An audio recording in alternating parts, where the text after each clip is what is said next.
I'm dismayed by where my relationship is, longtime relationship is with Greg Cody on this show and otherwise. Did any of you guys hear the conversation that Greg and I were having moments ago about his list of catchphrases? Was anyone close enough to listen to what was happening there?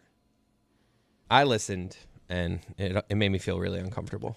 Did it make you feel bad for me that I'm sitting there begging Greg Cody to share his 24th catchphrase on our show and embargo his 23rd for his show because we have a killer thing that works with him where we can go through all his catchphrases and just have one more? Tony, why are you shaking your head? Because that's not how this works, Dan. Okay, this is a man of process. This is a man of words. This is a man of dignity. And you're going to ask him to forego his own stuff to just get your little fix. It is no, a classic, no, sir, absolutely not. It's a classic Dan move of like, that's awesome, let's do more of that. But then what would we do next week? Yeah. Because then there would be no anything to update. I think you need to just acknowledge this was a great idea by the Greg Cody Show featuring Greg Cody. Thank you. They get me. I was setting them up, but whatever. And you just have to promote that.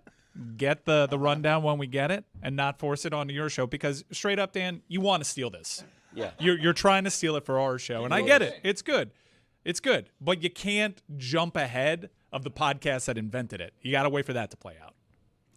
How much would you pay my dad to do number one on this show? No, I don't want number one. I don't He's been care. doing number two for 15 years.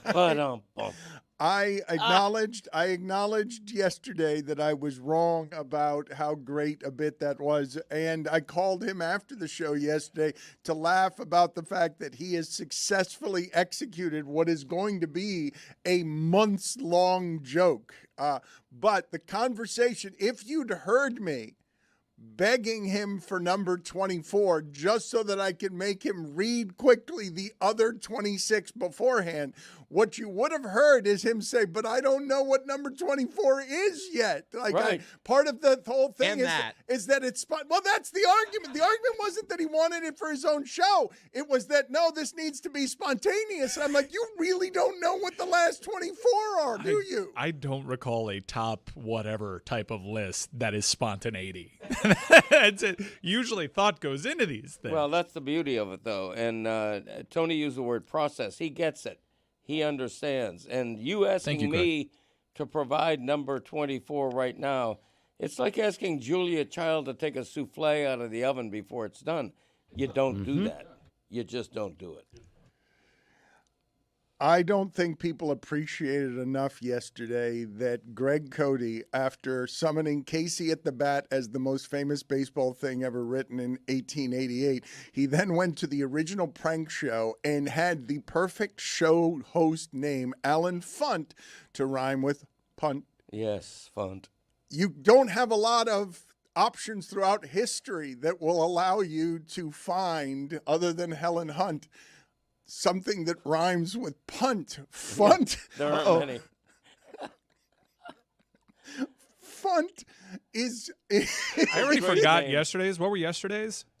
The others, they all learn from me. Oh, and there's like, don't go showering. Oh, try to please me. Purdue was a number one seed as Kirk Cousins look like JCPenney. Looks like it's back, Jack. It's bracket time, so make a chart. Does Jeff Van Gundy look just like the Queen of Hearts? Does Adam Silver look like a torpedo bat? Let's get Mark Sadness back on track. Looks like it's back, Jack. When the donuts are in front of you, does Andy Reid say, don't mind if I do? Adam Silver looks like a Q-tip thing. he's looking at it. Or frying a bag of onion rings. When Timmy laughs until he hacks, that's how you know that looks like his back, Jack. Let me hear you say. Looks like his back, Jack. Let's keep says Mr. Bond, welcome to Tangier. Jeff Fisher looks like shotgunning beers at an NASCAR track. If you say this game's the best, I'll say it's a gag. Looks like his back jack. Northwestern is gone from the tournament. Jim Harbaugh looks like a casket salesman. Fairleigh Dickinson, 16 seed, rep by Mike McDaniel looked like a college student on a full ride scholarship for esports. What a run. Looks like his back jack.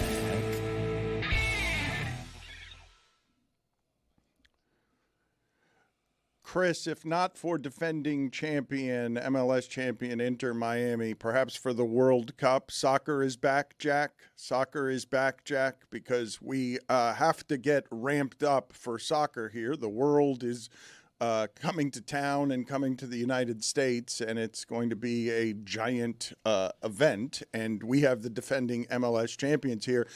Whittingham, I've been trying to reach Whittingham. Let me do this here.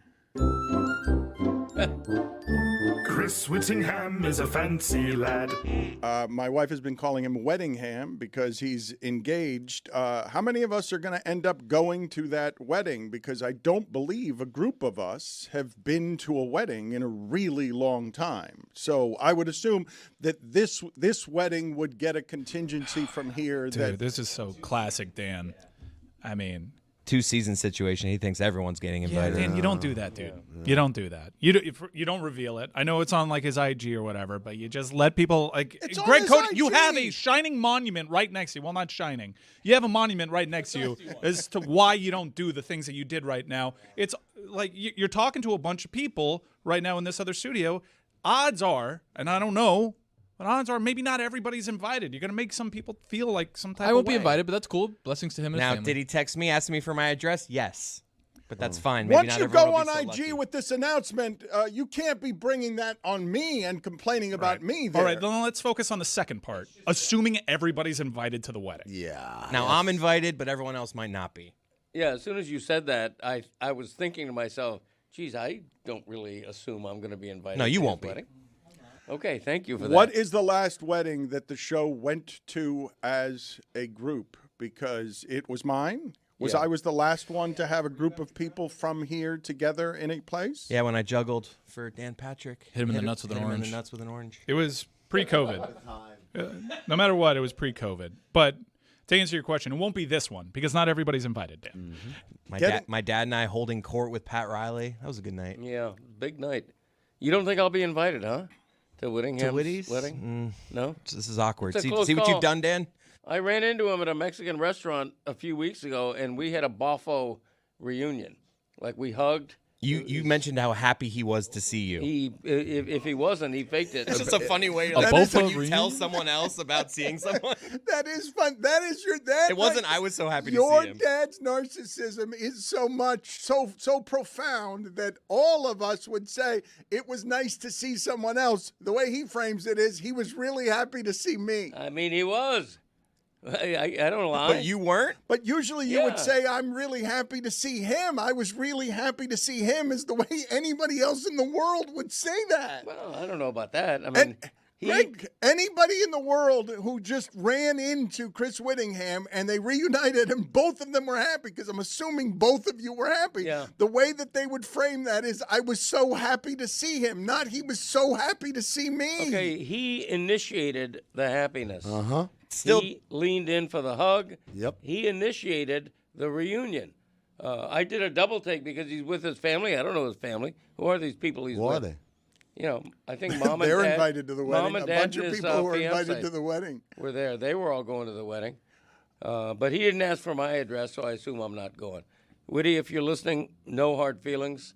It was good of you to see me that night. And be happy to see him. Right, I appreciate that. I Thank mean, you. Do you know the name of the corporate sponsor on Inter Miami's stadium that they have rushed? And I have to salute them, because I did not think in Miami something could be built anywhere, never mind there next to the airport, in time for a season. That was my question, because that bridge still isn't finished. And as long as I've been coming to Miami, they've been working on that bridge. And this stadium, I feel like it went up like in the span of a few months. David Sampson does any number of crazy, willful things, running 7 marathons on 7 continents in 7 days. He has had no greater achievement in his professional life than building a stadium in this town on time and on budget. You wanted to know the name of Inter Miami's new stadium? I wanted to know if Amin knew it. New stadium. I didn't say it? that. I said I asked if he knew the new corporate name for the place where Inter Miami is playing. I did not say the new stadium. I asked for the corporate name. You're asking me for the corporate name of the new stadium? Tell You're me. asking for the new stadium. I did not ask for the new stadium. I asked for the corporate name of the place where Inter Miami is playing. Do you know it? Yeah, the new old, wait, hold stadium. on. The old one? I know it. The new one. New stadium. New stadium. Tell me the name, though. The new stadium. The new stadium. It's new, right? The new Yeah, stadium. it's new. Yeah. So I take it you did new. Oh, hold on. You're asking for the brand name? You want the brand new stadium? Yeah. Well, the reason I'm asking for the new stadium. Someone tell me. The reason I'm asking is because of the wonderful double redundancies here. Because it's not just that it's new stadium and everyone who says it is going to sound like they're stuttering. It's also brand new stadium. That's right. Because the brand is new. What's the new brand? It's new. It's young. The brand is new, NU. Mm-hmm. And I what? You didn't know. You didn't knew. I got the impression that you didn't knew. He knew. You could call it brand new stadium, and you can call it new stadium. I can't believe they got it built. Like, I really can't. You have to understand. We sent Zaslow out the other day in a driverless car, and he went in circles until he ran into a traffic light that didn't work because Miami. It's always something like that in Miami. Tony is right when he says, they have screwed up our traffic in and out of the beach here for many years because they're building an arch no one needs to hold up a bridge that will be needed when all of South Florida is underwater. But they've been building this for so long, it should be easier to build this than it is a stadium near the airport. But you guys are as surprised as I am that Miami's infrastructure is going to get to this game and we're going to have a functioning new stadium, brand new. I don't know. I don't know if Miami's going to be able to get to the stadium because this was a very aggressive timeline. I'm not surprised that they got it done because we were asking the same exact questions with the Drive Pink, formerly known as Drive Pink Stadium up in Fort Lauderdale, and that thing went up in like what seemed like 7 months. And I'm done doubting the Moss family when it comes to anything. But one thing is very clear. While the stadium looks ready to go now, finally all the seats are installed. It wasn't that long ago that there were no seats installed. Honestly, it was a matter of weeks. The area surrounding the stadium is not quite ready for showtime. And the messaging is already getting out there. Please take public transportation. There is a Metro Rail stop that takes you to the airport that isn't too far away from where the stadium is. But the signs are there that this is going to be a bit of a cluster bleep, at least for match day 1. But the day is finally here. Well, but it's a reach to say that they finished the stadium before the season. Because the season's like 2 months old already, right? And it's also a reach to say that they finished the entire stadium project because it is an active construction site. The part that I'm surprised by is they are going to house Messi. Like, that's going to happen. Messi's going to play in a game in Miami in new stadium, and they're going to have achieved this on time. Lionel Messi. It's Italian. The parts of this that Mike has right is, for those of you who do not know this area, before we put that stadium there, between 3 p.m. and 7 p.m., that's the worst place in South Florida to be for traffic. The worst.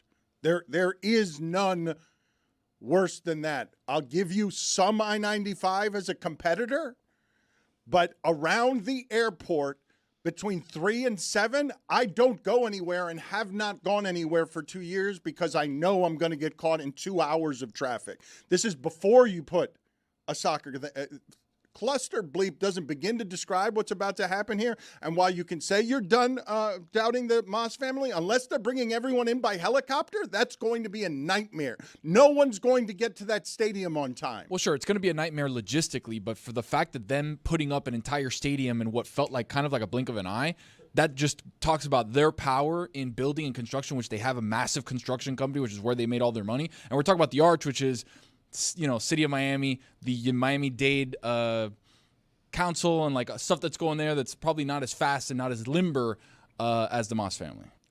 Great at construction, not great at construction sites.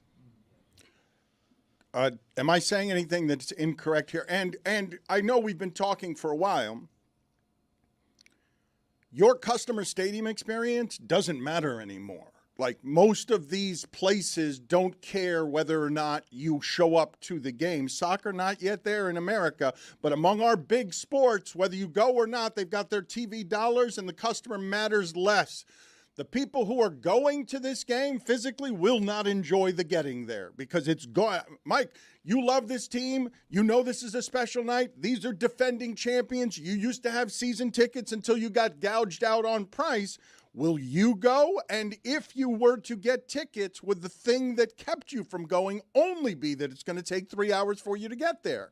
It used to take me 3 hours to get there before, so this is a tremendous upgrade, and I can take the Metro Rail there, and I intend to when I do go to the stadium. I don't have tickets to opening day on Saturday. Those tickets tend to find me a little bit, but if you want to go check out the new stadium, the second match is available for like a pretty fair price, and I think that no matter what, and yeah, I get the worries about it being next to the airport. Thankfully, MLS games aren't during like peak travel times. They'll figure it out, just like they had to figure it out at the Drive Pink, because that was a mess getting to park at the stadium because it was their first time doing that kind of thing. I imagine this will be a mess getting in and out of that stadium, at least for the first couple of weeks, but then it'll find its groove. Yeah, I'm going Saturday and not looking forward to the traffic. A little nervous about that. Yeah, I mean, guys, Saturday will be fine. It's not rush I'm more hours. just about the infrastructure. Guys, this is the Miami market. It's inner Miami. We'll be okay. The previous stadium where this pro team, this MLS champion, played at was 15 minutes away from Boca Raton. This is huge to have it this close. And yeah, will it be annoying getting in and out? Yeah, not nearly as annoying as driving up to Lockhart Stadium.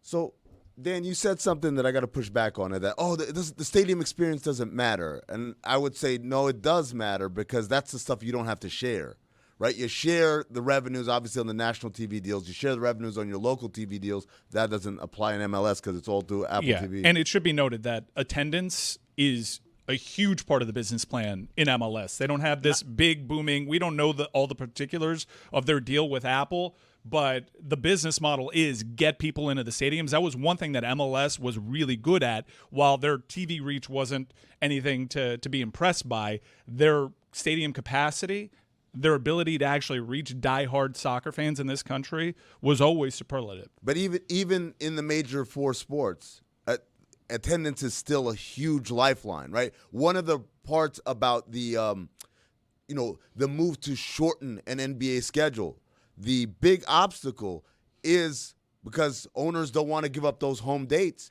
Because if you look at it, there's a way to do it where the national TV people don't lose any games. You can have the same number of national TV games, which means same amount of inventory, same amount of rights deals, money, but the local deal is the one that will get the haircut.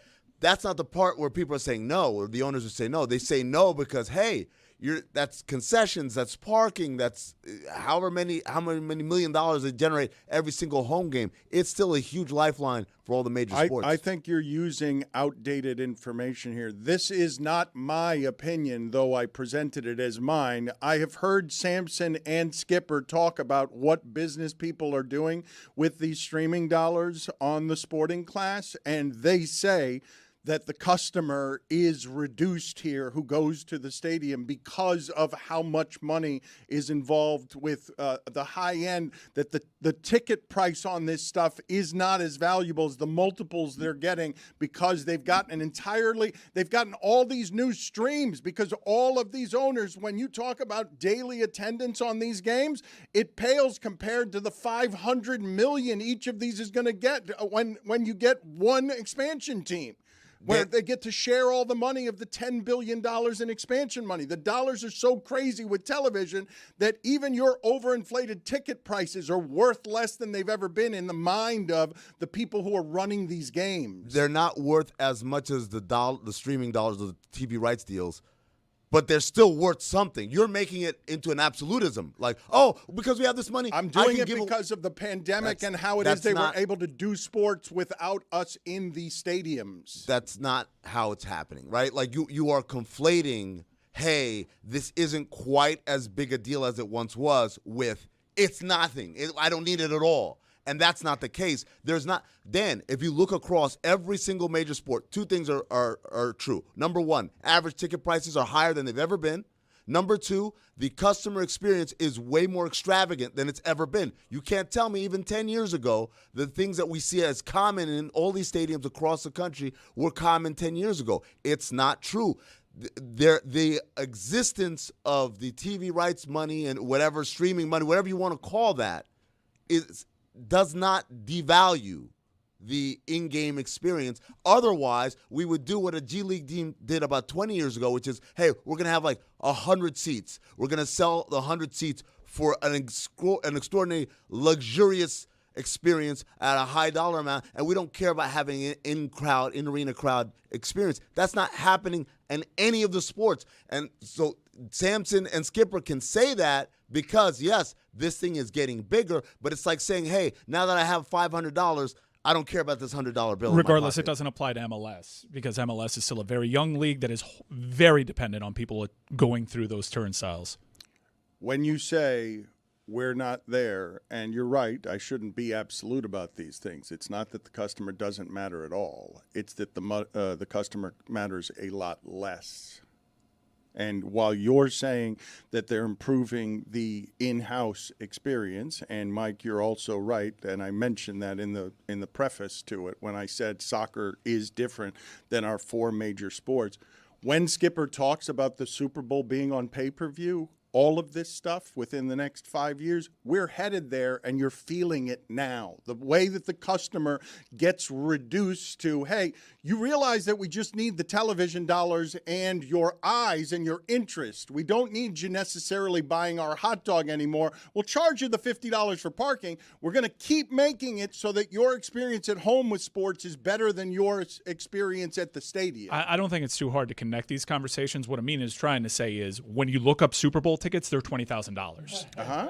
Like the ticket prices are increasing, and there is a premium now put on luxury experience, hospitality experience across all major sports because they're trying to get the big money in there. The in arena experience for all the majors has certainly been accentuated recently with all these new stadiums. I guess what I'm saying to you is when I say again for now, what do you think the beginning of that looks like? If not for we're presently living it. Like if whatever it is you're fearing here, because yes, the Super Bowl ticket is absolutely that expensive. Wait till I put it on pay-per-view and they can get those dollars and see what happens to the ticket price when no one wants to sit at the stadium anymore, because it's what's happening with the television dollars. You can't have all these other oil wells where the companies of the future, Amazon, Netflix, everyone else is competing for your eyeballs as we're sitting there watching NFL on Sunday at home because it's more fun to watch it at home because getting to the stadium is a pain in the ass. I'm talking about, Mike, when it comes to you and your relationship with Inter Miami, and you said public transportation. You are using public transportation in Miami. A whole hell of a lot of people are not. If I had to make it a 3-hour drive for you, all of a sudden your interest in going to the game of the defending champions would be less, I would assume. I mean, I went for several seasons, and I made that drive once every couple of weeks to watch Inter Miami play, and ultimately I got priced out, and I decided to refocus some of those funds to the University of Miami. But now that they're playing closer, it's something that I'll look at again. I want to be able to take my daughter to a soccer game down here. I think the MLS product is enjoyable. I for what it was a prefab stadium, but for what it was, the Moss family and Inter Miami tried to make the hospitality areas something that was impressive, certainly impressive for MLS. I think since this is a permanent structure, I haven't toured the stadium or seen what it's like, but I think that they're putting a lot of effort into that because this is a David Beckham-owned team. They like their VIPs. It's a big part of this whole brand, so I imagine it's going to be impressive. It's going to be covered. It's going to be a cool place to watch a game. It's soccer specific. I'm excited to have a permanent structure in which our champion MLS team can be playing in, and I'm very excited to not be driving 10 minutes outside of Boca Raton for it. This was not a dream location for them. I think that should be pointed out. Like 8 years ago when David Beckham stood over here at the Perez Art Museum introducing this whole thing and the whole dream, they envisioned a waterfront stadium across the causeway, near the port, near Biscayne Bay, waterfront. They didn't get that, so they built the stadium where they are. But the Moss family, they're expert moneymakers, and they're brilliantly taking advantage of what could be the last year of the Messi era. That's why they rushed to get this stadium built, because they have to grow a fan base. I think the franchise is probably terrified, and rightly so, that when Messi is no longer in uniform, interest in the franchise may go down. And one other thing I would point out is that Inter Miami recently, and fairly quietly, I don't know how much publicity this got, they started an entertainment wing, an entertainment arm of the whole business operation. They've already booked major concerts for that stadium. They plan to be a year-round magnet for crowds. So they know what they're doing in terms of making money. When you say that, though, and I don't want to worry about 10 years from now, because 10 years from now it's very unlikely that any of this is going to mushroom cloud into what it is we'd all like it to mushroom cloud into. You lose Messi. He signed for much longer than next year, but because they just re-signed him. But what Greg Cody is saying, this part is really interesting to me, the history of this, what they envisioned versus what they got. David Beckham strides in, international soccer, international icon, Miami, glamour and glitz. And I say to him 8 years ago, best case scenario for this. What's the best case in 8 years? He's like, there's no way it's the best player in the world is defending champions, and we've got a new stadium. Where's it going to be? By the airport? Like whatever David Beckham imagined here was not in Boca, it was not in Fort Lauderdale, it was not by the airport. He imagined something glitzy and waterfront because they've delivered on all the things you would need to have the monster event thing that you would want to have going into the stadium. You have the defending champions. You have the best player in the world. You have an event town, and you have a new stadium in the center of an event town. Is this going to be one night, or is it going to be 10 years? Because is it going to be one season, or are they playing for the next 10 years? Because that stadium's going to be there long after Messi's gone. Look, they were an expansion team, and they had good attendance before Messi. I know you could say, well, that's expansion year excitement, but also it's very far from the customer base they were trying to reach. So I think soccer is always going to have a home down here in Miami. I think there's always going to be people interested in going to see professional soccer. And while Messi is not going to be in that shirt forever, built into the business plan is going out and get somebody that's marketable, that can wear that shirt. It's one of the bigger brands already in the Americas. And while if you asked David Beckham, what's this going to look like in 8 years, he would have been wrong because it took 10 years. He wanted waterfront initially, but I drive by the parcel of land in Overtown in which they were supposed to capitulate and play at, and the airport's way better than that plot of land. So I think they actually spun this into quite a win. Can I be me maximum here and ask, is this going to affect me getting to the airport? I think if you're trying to leave on match day, the first match day, they're probably not going to have all that stuff worked out, just the same way that they didn't have it worked out at the formerly known Drive Pink. It takes a couple of weeks for that infrastructure and those logistics teams to get a good read on that, to get a read on traffic flows. But I do think ultimately, not that it's going to be super seamless because it is a part of an airport, but it's not the only stadium that's near an airport. If anything, the airport infrastructure could be spun to actually helping this stadium if done right. I imagine with time it won't be nearly as bad as match day one will be. Saturday helps. They're fortunate that it's not a weekday night game because that's going to be a problem. Those really don't exist in MLS unless you're in CONCACAF Champions Cup. Usually most of the games are on weekends, avoiding peak travel times. The other investment in business and sports that hummed back to life this week was the University of Miami football team, because these are two interesting things trying to get the foothold in this town that the Marlins never have, even with two champions, right? Because when Mike says where you put things, like the customer base that Inter Miami is going to be drawing from, the University of Miami is the closest thing we've ever had down here to a professional team that's not a professional team. Until recently, they were bigger than the entirety of the Panthers. Everything going on, 5 championships, University of Miami football. Mario Cristobal, it can be said now, like the conversation has ended about, is the U back? That's over. It was boring, old for 20 years. It was everybody who said yes was wrong for 20 years. But is the U back? Yes, obviously. Like, that's been answered.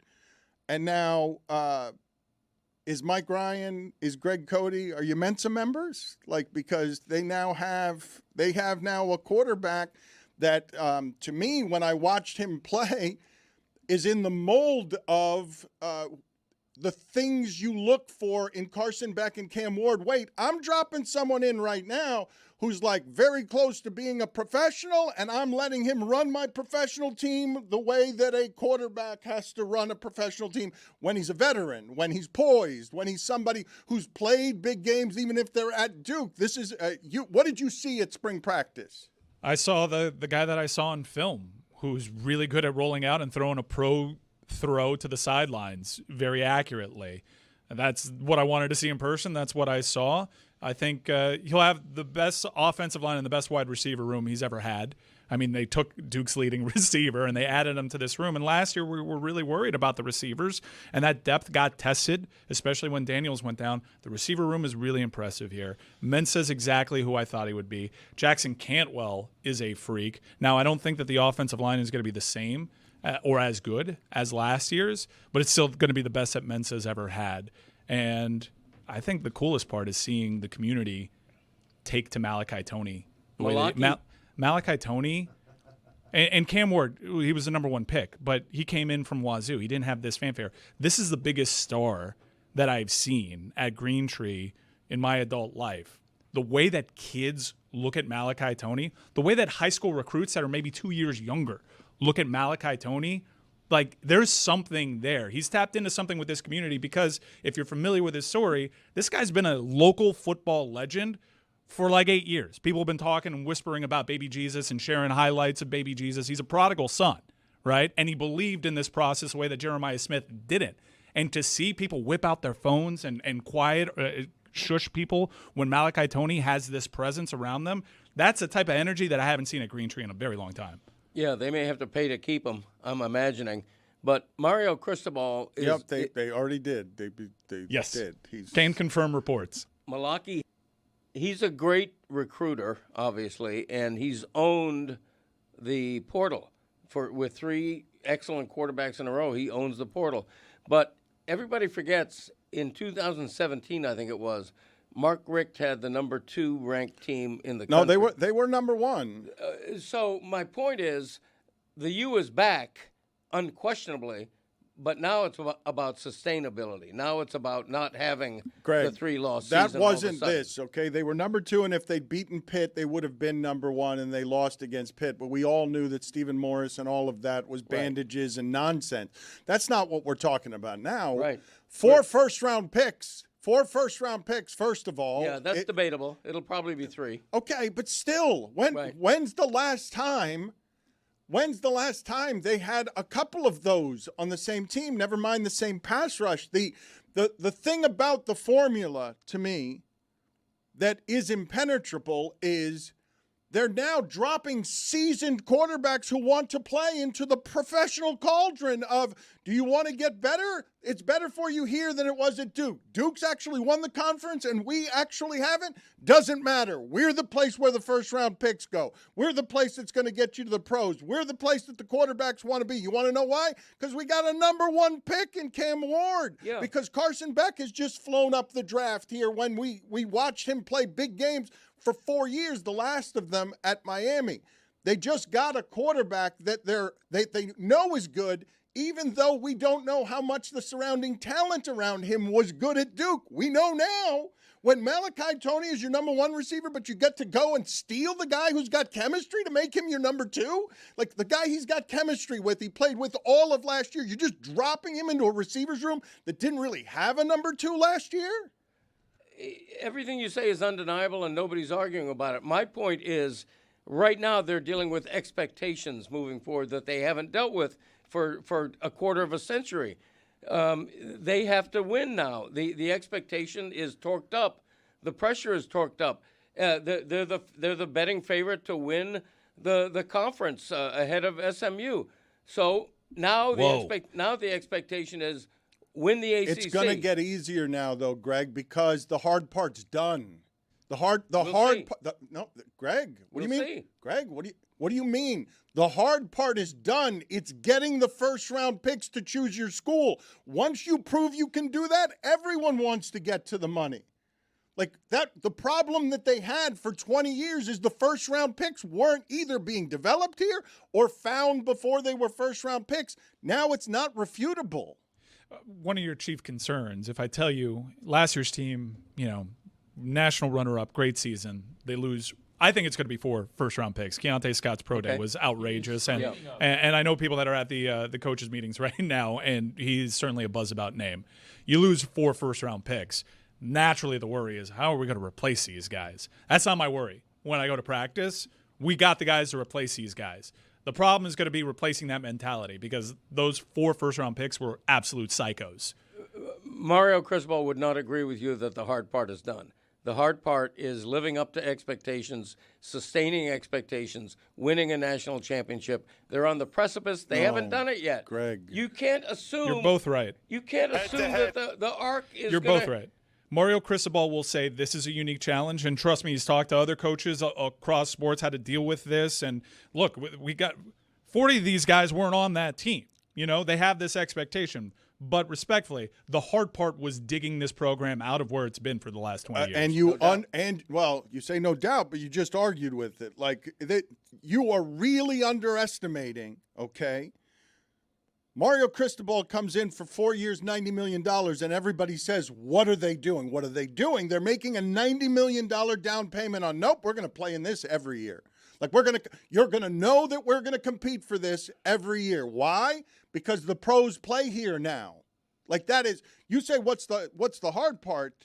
Winning a national championship is hard, but I can make the argument with 4 first-round picks. You underachieved. Indiana doesn't have 4 of those. They might have 3.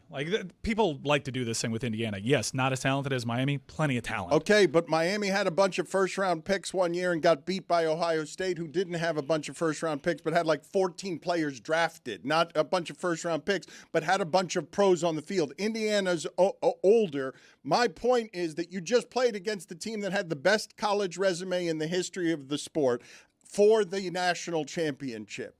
And you now have what Lane Kiffin said Alabama had every time they walked onto the field, which is you walk onto the field and you're like, our guys are all bigger than theirs. We have, like, the whole thing is built on, for all of the guys that we're talking about being drafted, okay? The whole thing's built on we're going to be more physical than you up front. They haven't even gotten the skill guys there yet. Cam Ward was one of them, but they haven't actually gotten the receiver room, the tight end room. That's the one place. That's the one hole on this team that I see. That and who's going to be Jacoby Thomas, who's going to be Keontae Scott, who's going to be Ruben Bain, who's just an absolute psycho about winning. We'll see how that plays out during camp. You're saying the one hole is in the tight end? Yeah, that's what I'm saying. Greg likes it. You think that digging them out of the hole they were in for 20 years, that there's something harder than that? Because they were trying for 20 years to dig out of that hole. Once you get to that game and are the number 2 team, the leap from there isn't a very large one. Like, Right. you now expect, you say expectations are a different thing. You now expect UM to win the conference. You now expect UM to play a playoff game. Yeah, I do. And you got to live up to it, though. But do you know That's how all different I'm that saying. is? But do you know how different? Do you know how hard it is to get that? Like, they've gotten to that.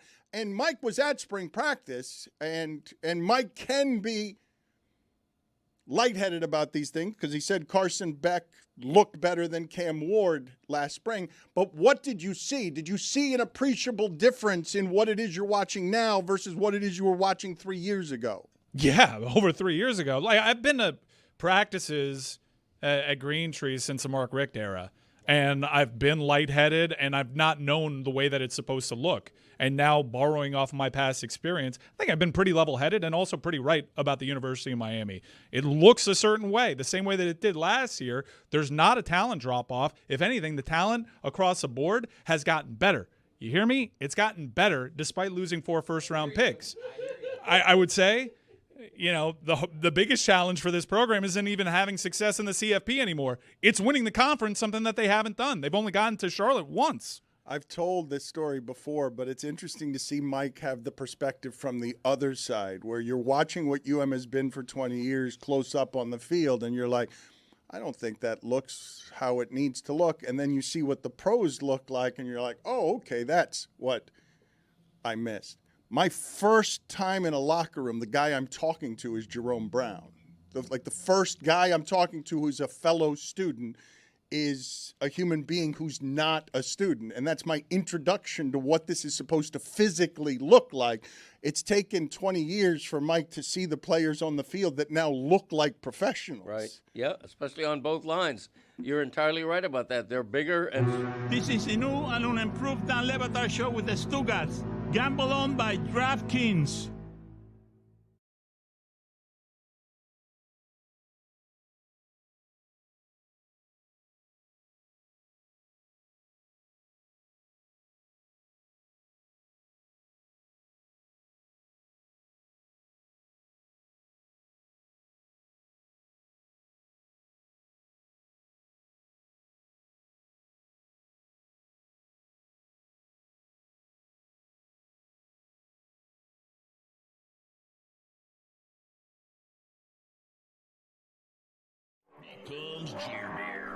Okay, so we got a bear here stumbling around. You see that mirror to the left? He's like, oh, this is weird. There's a lot of weird stuff here. Oh, my God. I just saw myself. Ah! He's like, ah, get out of here. So that's how I imagine a bear would react if they saw Jeremy in the woods. But that's what they would do to me. It's really screwed up to do that to a bear, honestly. He's just like not expecting, just like having a nice stroll. Right. And just, we'll watch it one more time. This is good fun. Good, clean fun right here. It really is. He's just like, oh my God. And then he's going, He was what definitely a good-looking bear. definitely scarred from that for a few months. Who puts a mirror in the woods? It's weird. That's my question. How did it get there? It was probably for the internet video. They probably did that on purpose. Yeah, but you're messing with bears. I mean, It's not right. leave the bear alone. Who would do something for the internet visually like that with Yeah, a bear? imagine that. What are the chances there was a camera right in front of it, too? Jeez. Ridiculous. Small world. Greg, it was interesting. A bunch of people agreed. Now, you had a weekend where the Eagles lost, the Niners lost, so no more undefeated teams. 72 Dolphins could celebrate. But a lot of people saying the Dolphins were the best team in the NFL through 6 weeks. And so I know you're impressed with the offense. Hawk was in here yesterday, Andrew Hawkins, Tomahawk Podcast. He said that Tyreek Hill is the best player, non-quarterback division, in the NFL. And I agree with him. The Dolphins are overwhelming. I'm not certain they're not the best team in the NFL right now, Greg. I think they are at this minute. They're an underdog in Philadelphia, but only by 2.5 points, which is very interesting. Definitely they have the best offense. I think it's the best offense in Dolphins history. And when I write that, I get a lot of criticism. Too soon. What about this? What about that? Look, the Dolphins won Super Bowls with Larry Zonka because they ran the ball better than anybody and barely passed. They were as exciting as ever and broke NFL records with Dan Marino because they passed the ball like nobody else, but they didn't have a great running game. Right. Now they're doing both. They can run the ball like crazy. They lead the league in rushing. Raheem Mostert has 11 touchdowns in 6 games. And Tua is everything they thought he would be when they drafted him number 5 ahead of Herbert. Tua is the favorite in the MVP odds right now. Should be. With great reason. Yep. And I just think this is the most dynamic, well-balanced, inventive, exciting offense I've ever had. Can we end the debate between Herbert and Tua? Yes. Is it officially over? Wow. Yes. Someone's making a noise. Where's the noise coming from? Not. Tony's not ready. Oh, yeah. Can we see Justin Herbert without Brandon Staley? At that point, maybe with a better coach, I'd be intrigued. We're going to ask that question about Justin Herbert for his whole career, right? Yes. We're just going to keep asking, like, oh, but what if he was with a better coach? Oh, always. He has the most unbelievable weapons, too. Just like now, C.J. Stroud and Bryce Young are always going to be compared throughout their career. But Herbert's been in the league, 4 years? And if Staley gets fired and he gets a new coach, it will be his 3rd coach in 5 years. No, it's a shame for him. He's a really great quarterback, but I guess it's the way that we're constantly doing these comparisons between the two of them when one of them is not only winning, but breaking all of these records statistically and having a spectacular season. Obviously, like, the system has something to do with that. It would be crazy to say that it's not Mike McDaniel in some capacity. But also, different quarterbacks fit in different systems, different ways, and Justin Herbert has his flaws that maybe wouldn't work if he was just in the system. I think there's so many people saying, oh, well, if Herbert was in Tua's spot, it would be even better. I have no reason to believe that's the case.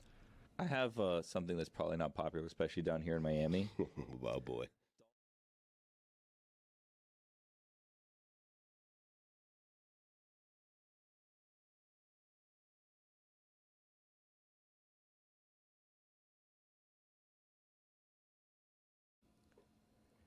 This episode of the Dan Le Batard Show is presented by DraftKings. DraftKings, the crown is yours. Start of the day, start of the day. It is here, start of the day. Start of the day, start of the day. It is here, start of the day. Start of the day, start of the day. It is here, start of the day. Start of the day, start of the day. It is here, start of the day.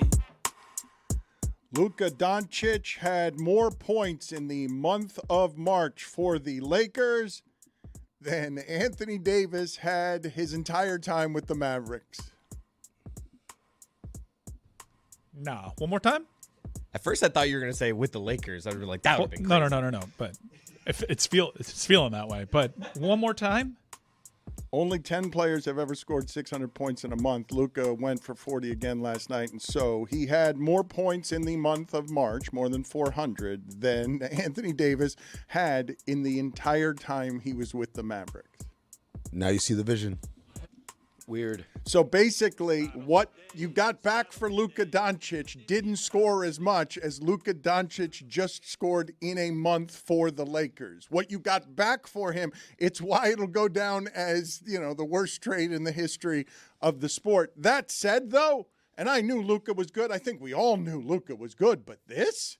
Like, what is this? We all knew he was good, but the idea that he's scoring right now at Michael Jordan levels, Michael Jordan's greatest season, the year Michael Jordan averaged 37 in a season, correct? He is doing, over the last month, Michael Jordan things offensively, where it's just an unstoppable offensive thing, even though he's always been an unstoppable offensive thing. And one of the reasons I find this so cool and interesting, kind of quietly, while Steph and LeBron are still around, they've handed over the league to the other guys. Like, the other guys have taken the league, where you're like Jokic and SGA and who's next, and it's Wemby. They've been able to transition out of that in a way that's been pretty exciting, because the offensive play is so good and we love offense so much. Yeah, and the crazy thing is those guys are still great, right? It's not just that the transition has started to occur. It's just that the transition is occurring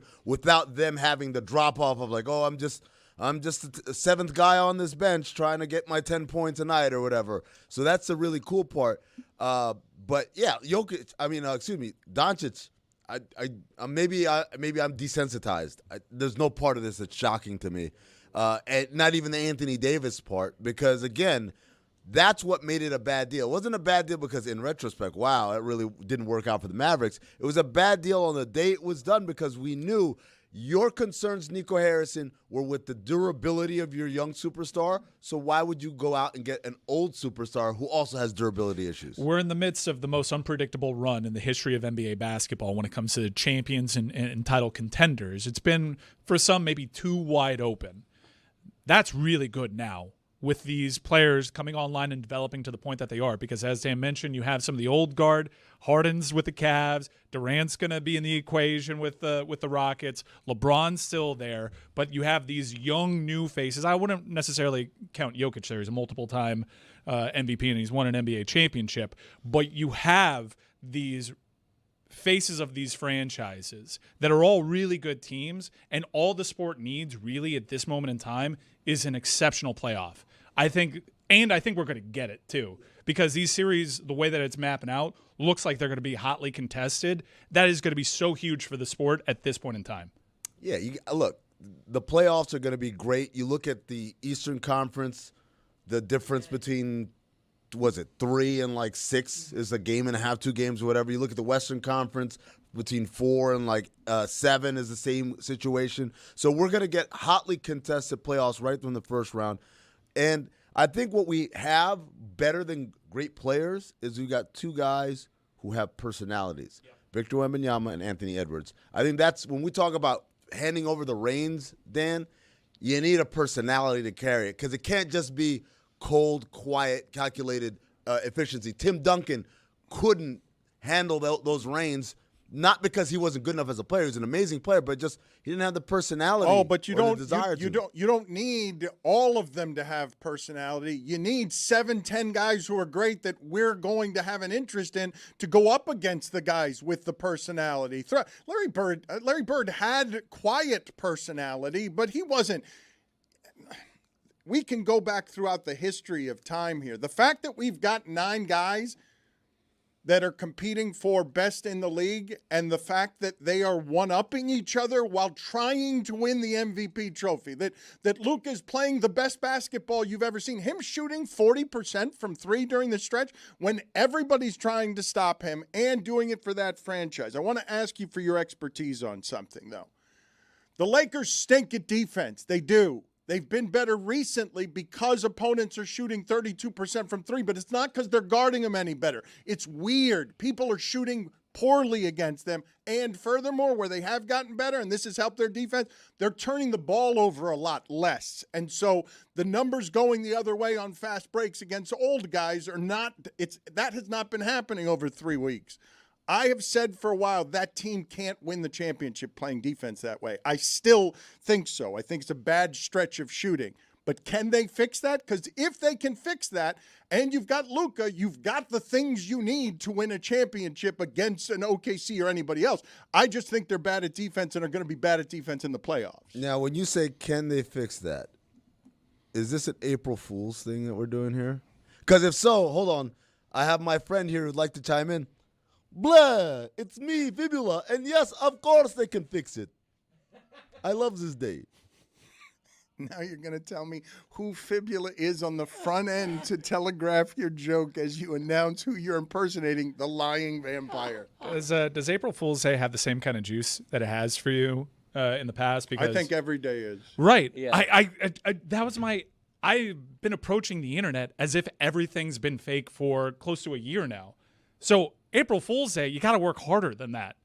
It's crazy how conditioned I am now. We are so cooked because I don't trust anything anymore. Killed it. We killed April Fool's Day. I think everyone is on guard every day now. I approach the way the internet, the way you'd approach like an electric socket with your hand wet. I don't trust anything on any day. I have to run several searches to get 3 sources to back up what I'm seeing. I'm scrutinizing everything because everything AI is so advanced. Everything appears real that April Fool's Day is just a Wednesday. I love that Mike just I have to go look for multiple sources. Yeah, that's what you should have been doing the whole time. That's the thing I've been saying this whole time. It started with all these fake, like, breaking news. Klay Thompson is getting bought out and he's signing with the Spurs. Adam Schefter. Yeah, I'm like, guys. Barry McCockiner. Yeah, it's not that hard. Like, wow, that's pretty big news. Let me see who else is reporting it. Yeah, I think you're talking to, like, the audience. Like, I've known this. Like, as soon as the blue checks were just a free-for-all, like, we've been on our toes right now, like, especially for a show like ours, like, trying to suss out what's real and what's fake. But I gotta say, like, I think post-truth has really killed April Fool's Day. Put it on the poll at Le Batard Show. Has April Fool's Day been killed? Because I think that happened quietly, but I think it did indeed die. And we will be talking later in the show to Brett Ehrlich. Mike Ryan was very excited when he heard he was going to be on with us about what Twitter has done and what Elon Musk has done specifically to that algorithm to bleep with democracy. Yes, and that's what the intention is. This is hugely intentional for you to not know what's real, because then the defense of fake news, it holds water because so many different things are fake. This is absolutely intentional. Billionaires love this post-truth age. They have actually built it and perpetuated it because they love this, because they can easily see, like, where'd you get that on the internet? No, that's not real. Because nothing is real. You don't know what's real anymore. Sure. Well, you don't know what you're talking about.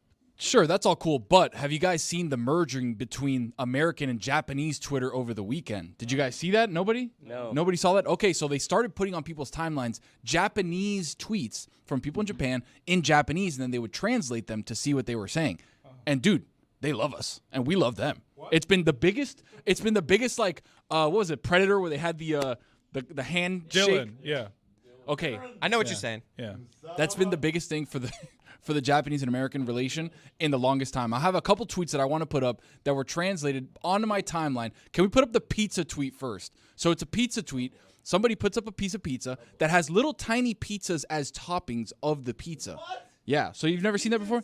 Pizza Inception. So this is a uniquely American thing because I don't think anybody else really has that somewhere. And somebody in Japanese wrote something, and then it was translated to, when I saw this pizza top with a pizza in America, I thought, there's no way we can beat these guys.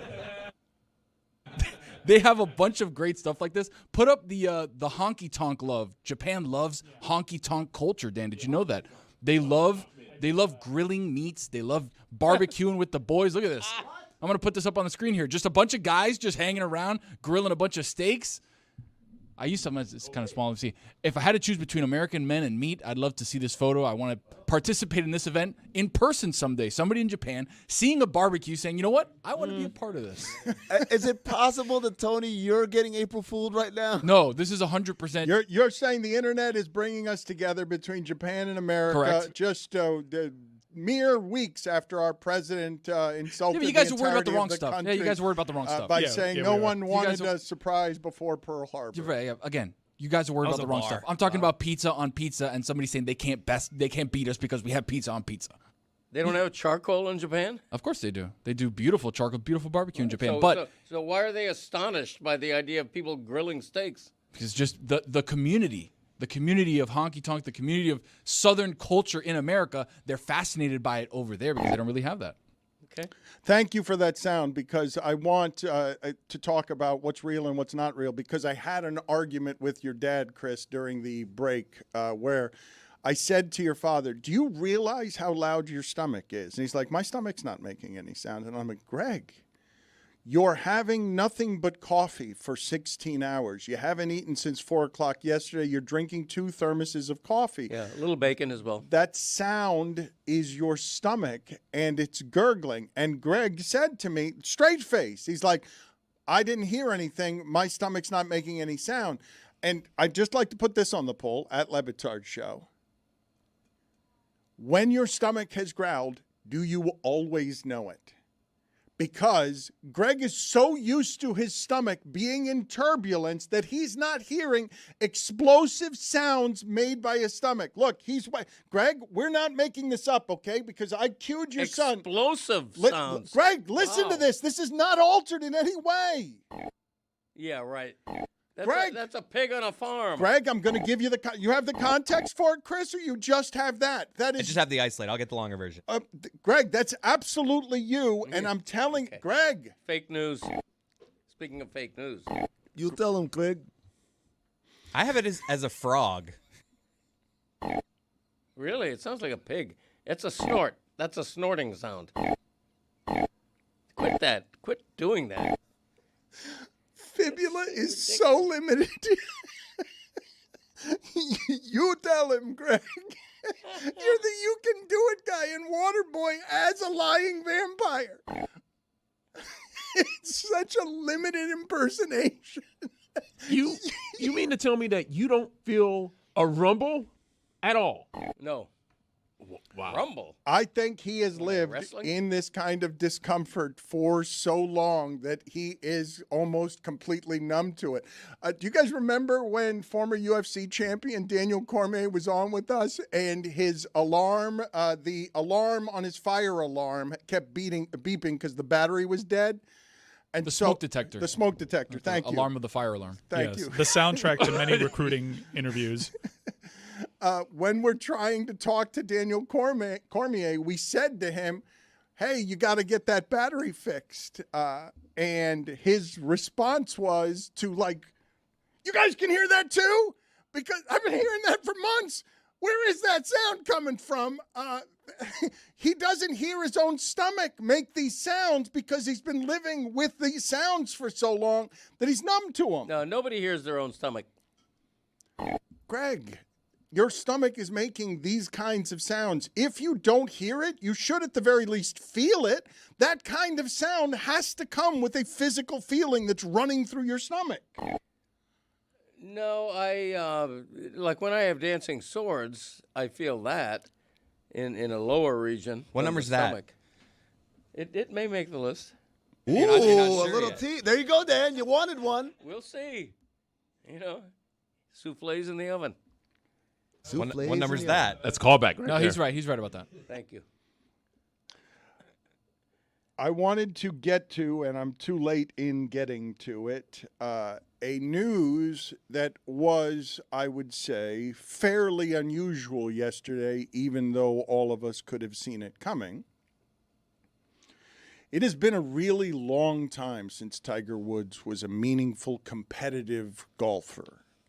He exists in an area unlike most others who have ever played games in that he was so dominant, and in his sport, people can win old, that there is a large contingent of people who move the ratings in golf because they think he can still win when he can't. This has been the case for damn near 15 years. But that hope keeps him so relevant that when he goes to rehab, even though it's not unexpected because all of us were shouting some form of, somebody get him help, he needs help, Tiger, please get yourself some help, because everyone was seeing some of the symptoms of addiction when you keep turning over your car and the police find pills on you and you've already turned over your car in the way that almost made you lose a leg. And I've been talking about the 7 back surgeries. And the pain of the 7 back surgeries. Can you look up how many leg surgeries he's had as well? Just because I imagine if you guys have ever talked to anybody who's had, never mind minor back pain, but just chronic back pain, and now multiply that by whatever is 7 surgeries, and I'm going to guess he's had 15 leg surgeries as well. This guy has been medicated for a long time in order to do what he still tries to do because it's who he is, but can no longer do that way at all because his body has failed him. Grain of salt with Google AI overview, but 5 knee surgeries, 2 Achilles tendon procedures. We just talked about this, Mike. You're like, yeah, I'm gonna. Yeah, I'm in live programming, and that's why I couched it. Don't go I'm Google. trying, like he's in the middle of a point I that get you're it. interrupting. How did you receive the news, Greg, when you saw something that I think we're all made sad by? But I have not talked to your son about this, who's a golf fan. I believe, and I know riches make it so that it makes it very hard for people to absorb what I'm about to say. I believe that Tiger Woods is a prisoner in his own body, and that body is racked with pain, and his life is far less lovely than we imagine it probably could be with all of that money and access. I have an eternal fascination with Tiger Woods, and I have for 30 years. I think he's one of the most interesting athletes and post-athletes in my lifetime. I think Tiger Woods is still the biggest thing in golf, even though it's been 4 years since he's played on tour with any regularity because of all these injuries. I wish him well. I'm glad that he's taking care of himself or appearing to make an effort to take care of what has been a pretty obvious problem of his for years. Do you think I have this wrong, though, in citing as unusual how unusual the hope is that a 50-year-old, this guy's close to my age, that a 50-year-old still, hey, he can win the Masters. Golf guys can win when they're old. That hope makes him a still relevant athlete. It's more relevant than just about anyone else going to rehab outside of LeBron. Like in American sports, in American sports, we talked about Steph Curry and LeBron giving over the league. Tiger still hasn't given over golf. The numbers spike every time he does anything. If he were to play, and he won't now, I'm sure, if he were to play in the Masters next week, the TV ratings would be up 20%. And if he made the cut and played on a Sunday and was only 3 back or whatever, it would be like a major deal. Let's talk about, though, the lack of precedent for what it is that you're witnessing. An athlete in his 50s is supposed to be washed up. This is someone who, I don't know, how many years are we from what is the relevant playing career of Tiger Woods? The merit-based excellence. How long has it been since Tiger Woods could reasonably be considered to possibly win a tournament? He won the Masters in 2019. So it's been about that long. And it was an incredible comeback story that had everyone glued to their television. That makes people think that he could do it again 6 years later. Right. It's the possibility. And you see that in golf in a way you don't see it in other sports. Up until a few years ago, Freddie Couples had a reputation of being the old golfer who would really rise in the majors and make a cut and be... Freddie Couples at the Masters getting people excited. Dan, you remember Tom Watson at the British Open? Yes. I just texted the PTI guys, just texted them. You know what I miss? The people who produce PTI. You know what I miss most about all things ESPN? That first round Thursday of the British Open when I could talk about Jim Furyk in the A block. What a repulsive tournament to look at on TV. Did you text them all together in a group or like individually? It was a group Do you have all the shows by group text, like the Around the Horn guys? Yeah, Is it titled PTI guys? How grateful were you for Tom Watson? He gave you 3 days. He did. Tom Watson gave us a run. Whenever Tony and Mike would take off, I'd get stuck on that Thursday with talk for a minute and a half about Jim Furyk. Make it interesting. Unique swing. Lead the show. Give us all you got on VJ Singh. VJ! The thing about this story, though, that really resonates for me, okay? This is a strong man weakened by humanity, by frailties. We've done the pop psychology the last couple of days of trying to please your dad, buried in an unmarked grave. I urge you all to watch the HBO Max unauthorized documentary because Tiger did not participate in it.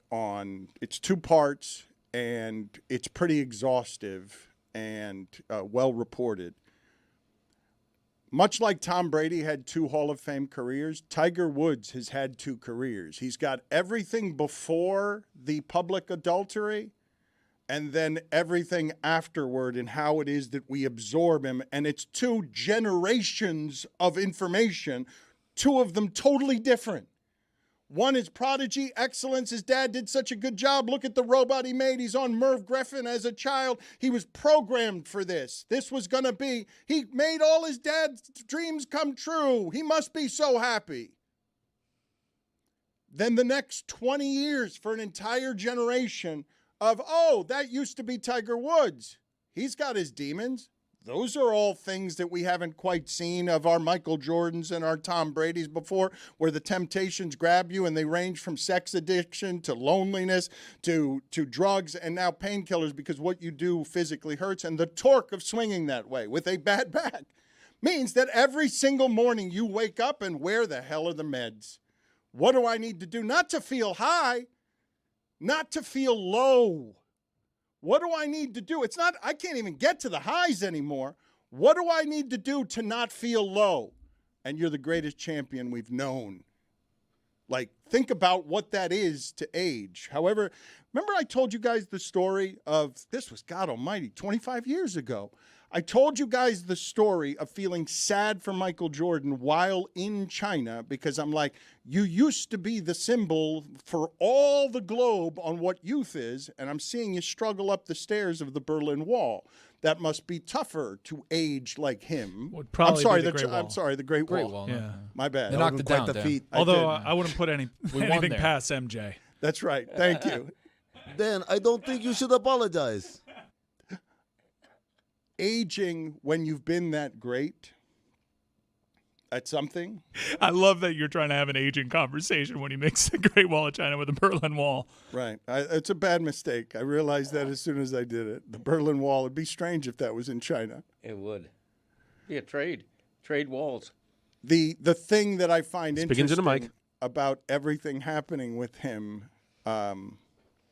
is that he's suffering. He's suffering at the end of what could have been his life in a couple of these accidents. Yeah, and he's never quite retired either. It would be one thing if 5 years ago he went out on top after winning his last major in 19, but he hasn't. He's still hanging on. And among the fascinating things I find about him is that he's gone from the peak of excellence to the ultimate underdog, and those are the two things we love in sports, the best and the underdog. And he's that underdog right now.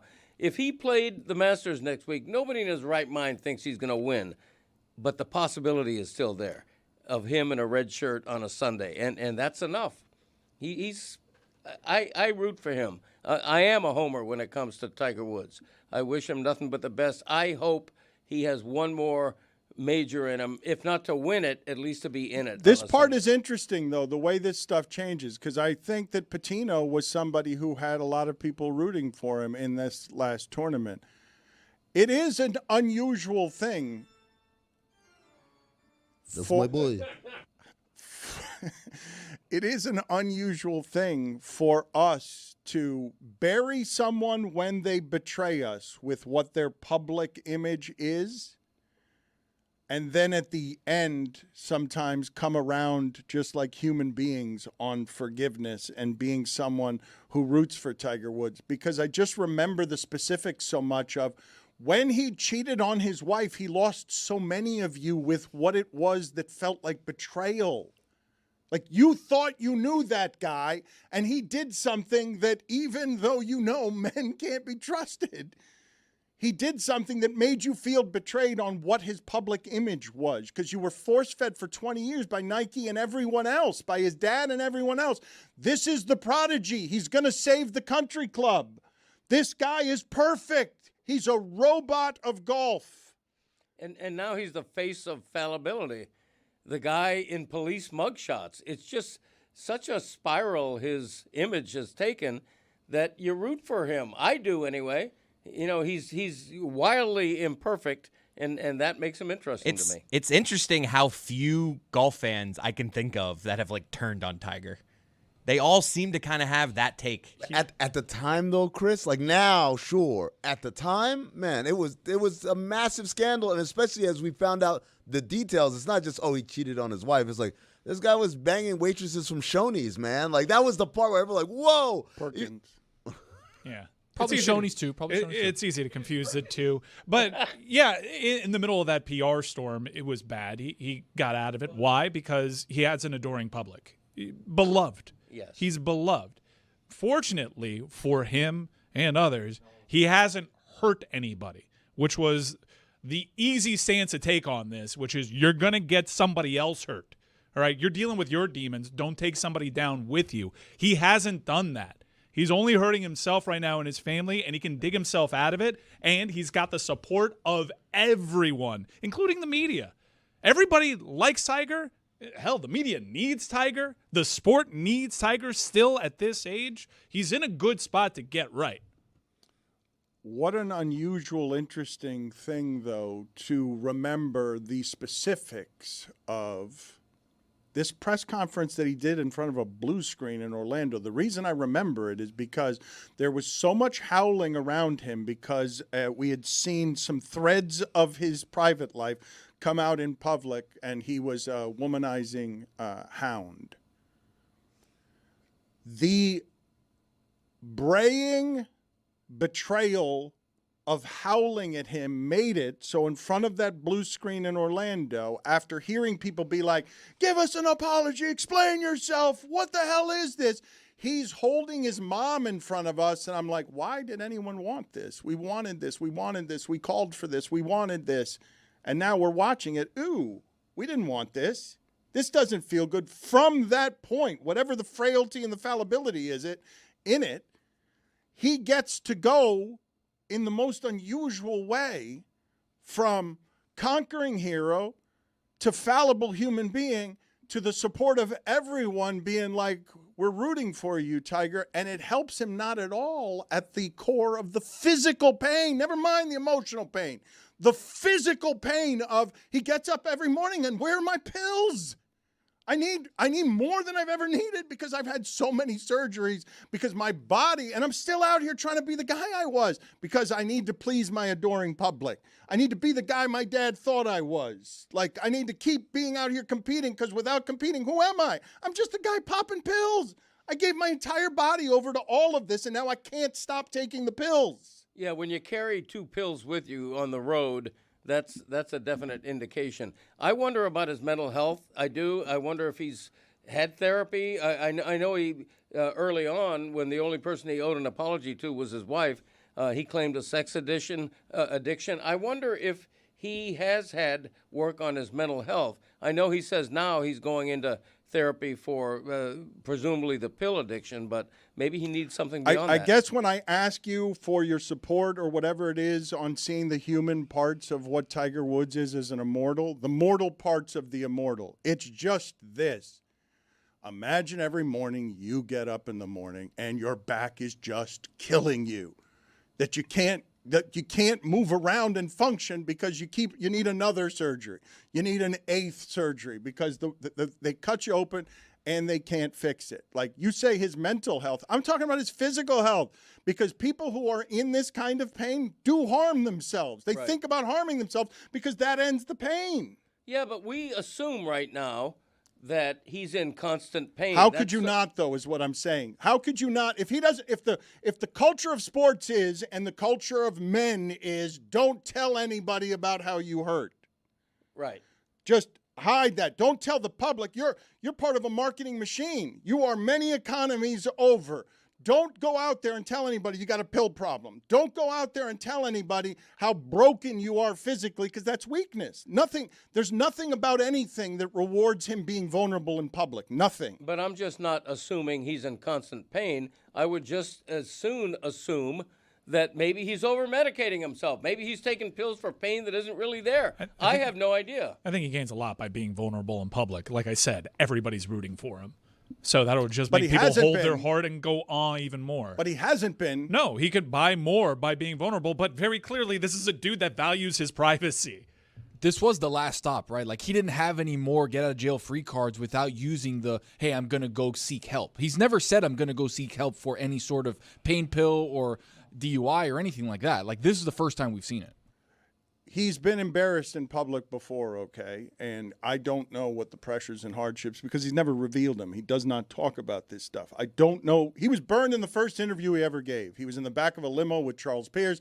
He made some sort of lesbian joke, and then the whole machine shut down around him. Like at the very beginning of his career, he never said anything interesting again. He was never himself again in public, not one time ever. He was always, tell me if I have this wrong, Greg, just marketing robot for Nike. Yeah, right. The Michael Jordan aesthetic.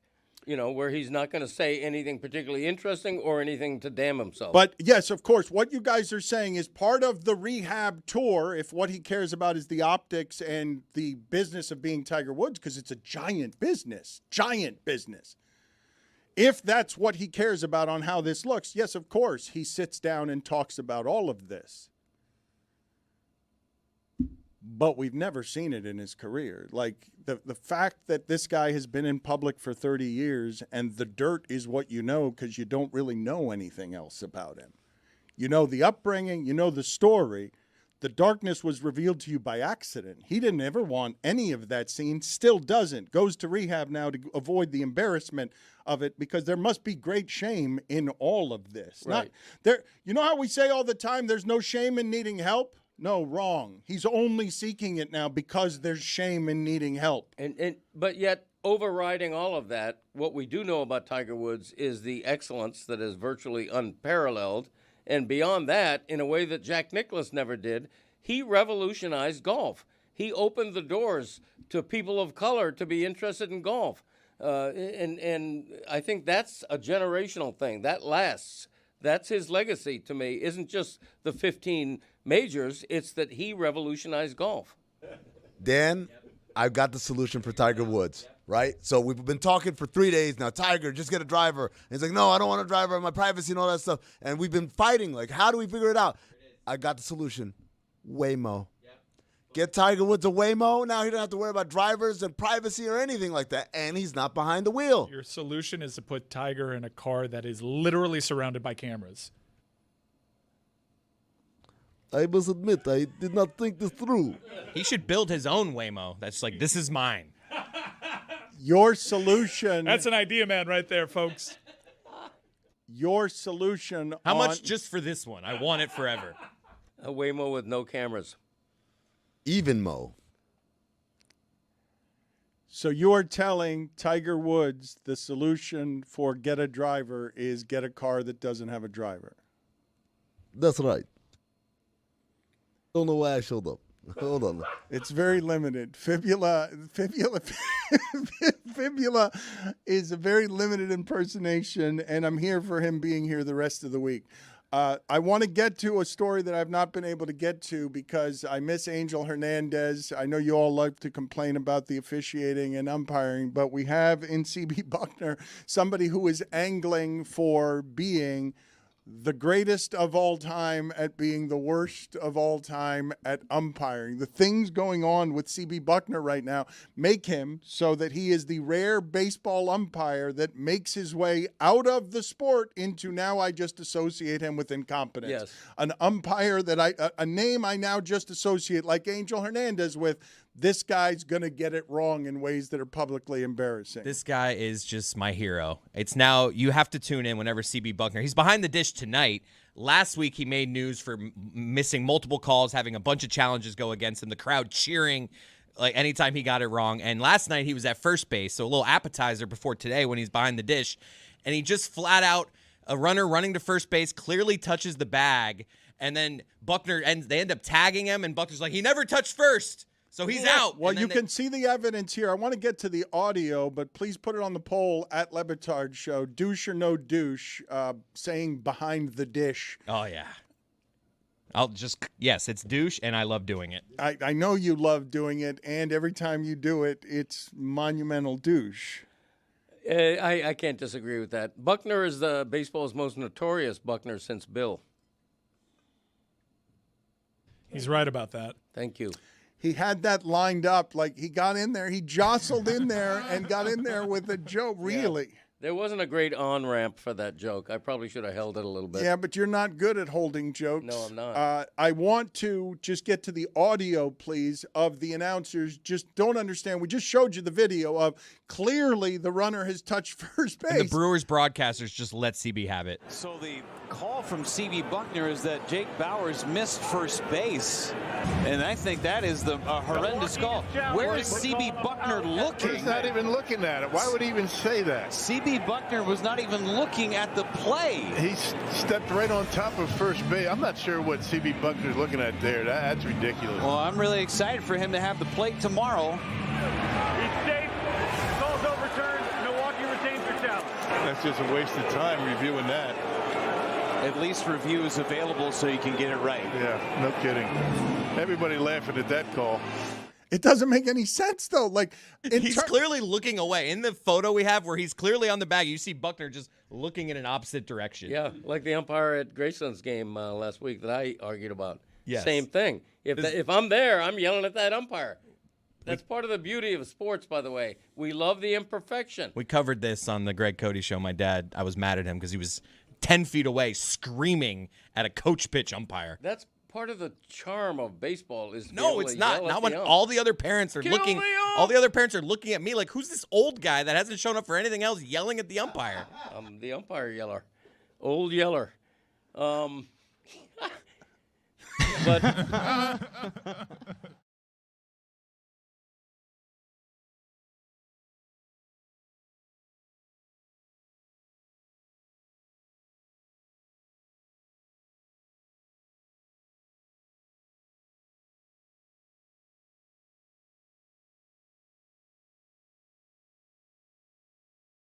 The exact opposite for me. I just It's can't made football amazing. Like I'm watching. No, it's great, but I'm saying it's ruined the rest of football for me. Like I can't watch just a single game that's not the Dolphins. Like if I tune in, it's the third quarter. It's like I don't know, 14-9 or something. I can't watch it. I'm the like, Patriots option doesn't do it. Well, for I'm you? like, why can't you guys just score? I don't understand. Like, why does it take you so long to score? Why can't you just score in 3 plays in 45 seconds? Like, what's going on They here? spoiled you. I mean, This doesn't make sense to me. I don't get it.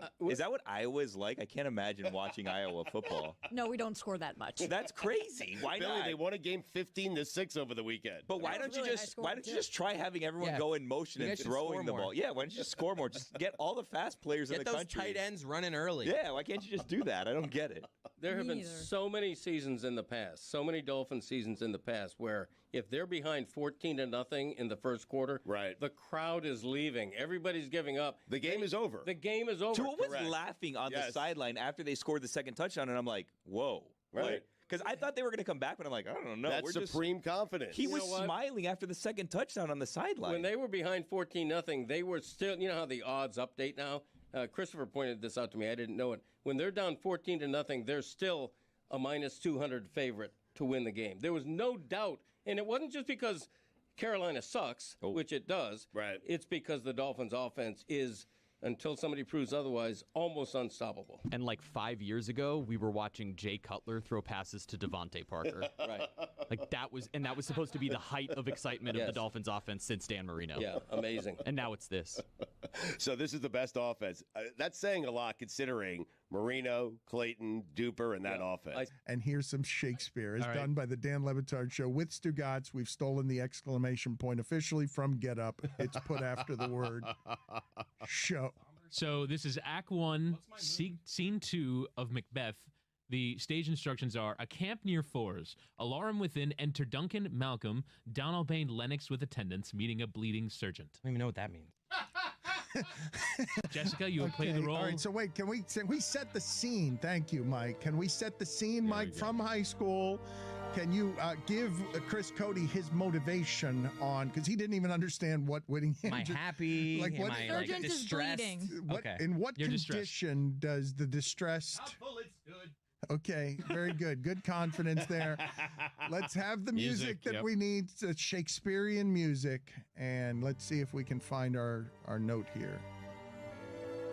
What bloody man is that? He can report, as seemeth by his plight of the revolt, the new estate. This is the sergeant, who like a good and hardy soldier fought gainst my captivity. Hail, brave friend! Say to the king the knowledge of the broil, as thou didst leave it. So true. Doubtful it stood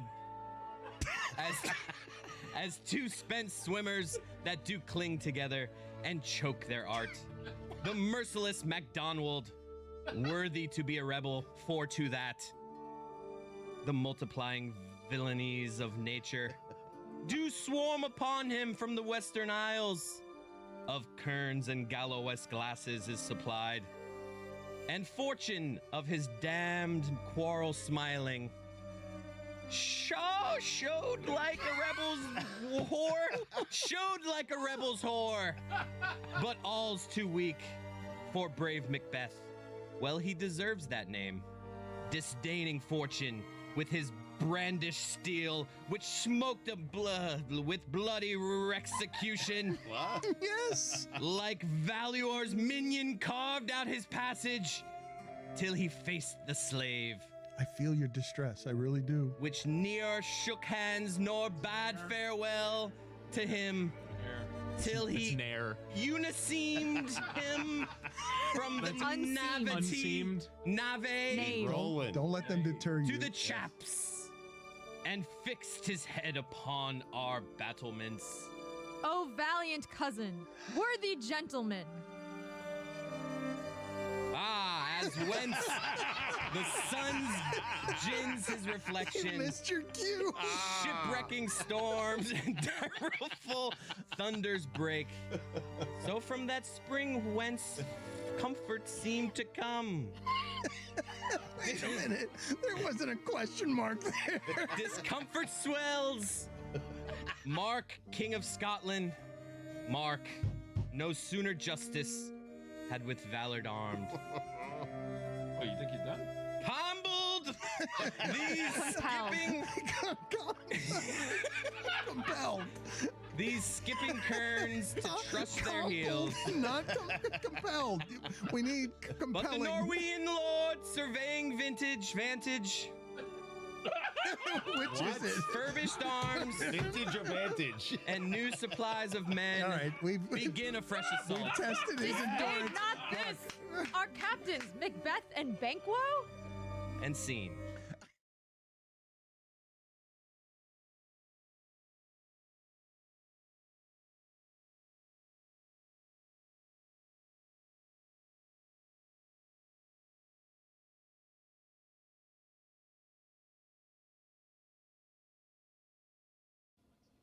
Folks, listen up. April 7th, 6:30 p.m. Eastern on Le Batard Show YouTube. It's the Cheap Seats 305 Equinox. 3 games, 1 stream, no plan. Dan will be there. We'll all be there. It's going to be a lot. And it's presented by Never Miss Your Shot Golf. You said that fairly breathlessly. I'm hoping next Tuesday Greg Cody stays here all day to be a part of that. 6:30 p.m. Eastern, 305 Equinox. It's basically something that we're doing with Never Miss Your Shot Golf because the Panthers, the Heat, and the Marlins are all playing at the same time. And we're going to start popping up every once in a while in different formats like this to give you bonus shows, extra shows, and do stuff like this a week from now, a week from today. I see that Trist is here.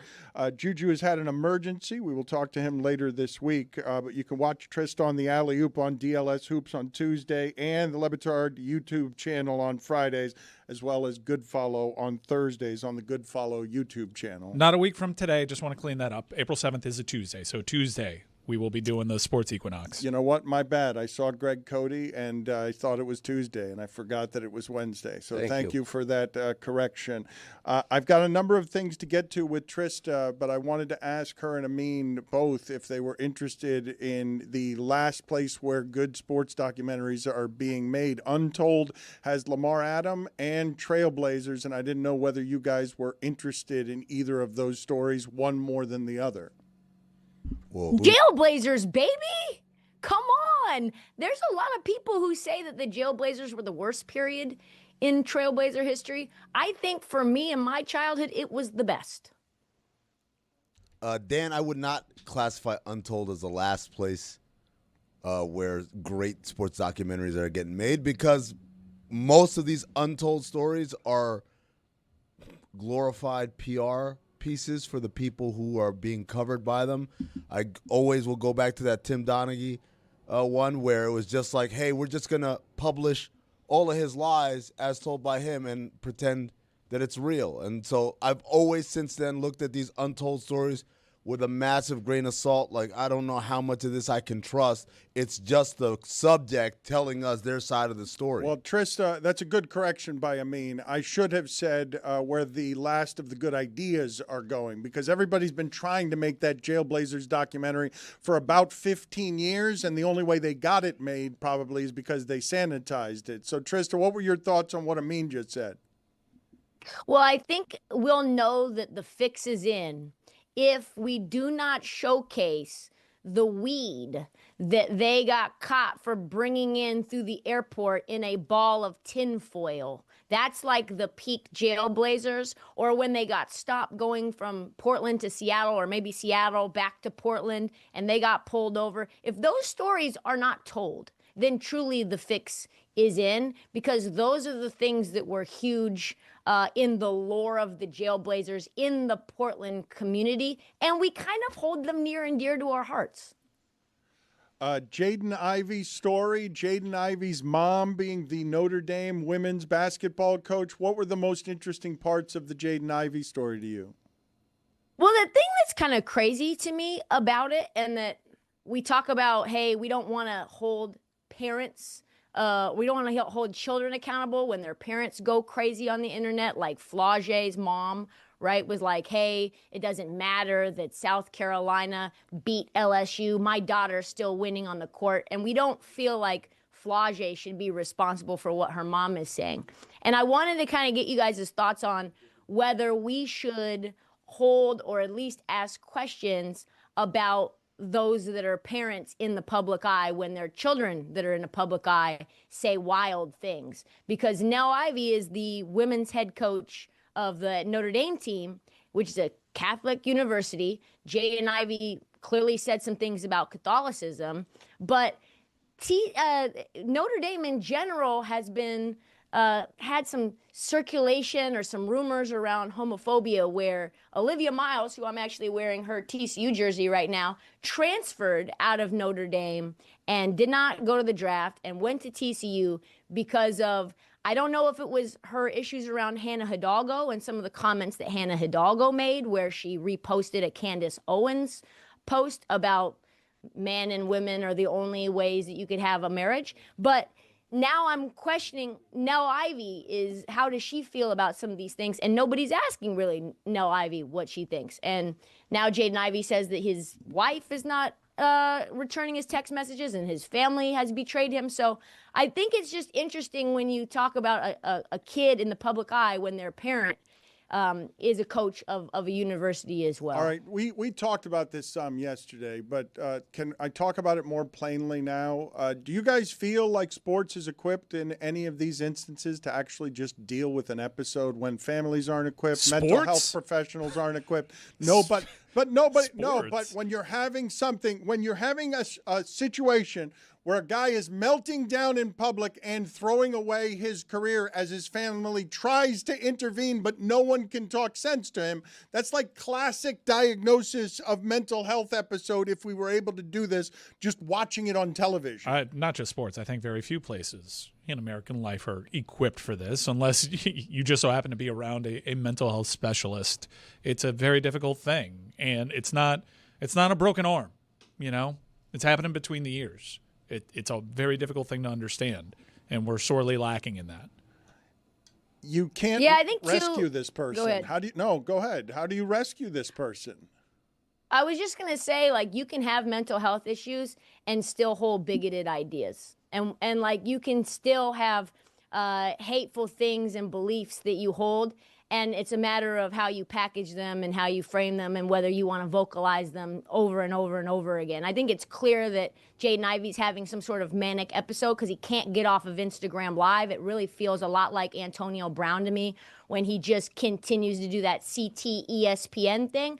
But it still is something that you can't really say, oh, well, Jaden Ivey is just mentally ill, so everything that he is saying, we're just going to, like, sweep under the rug.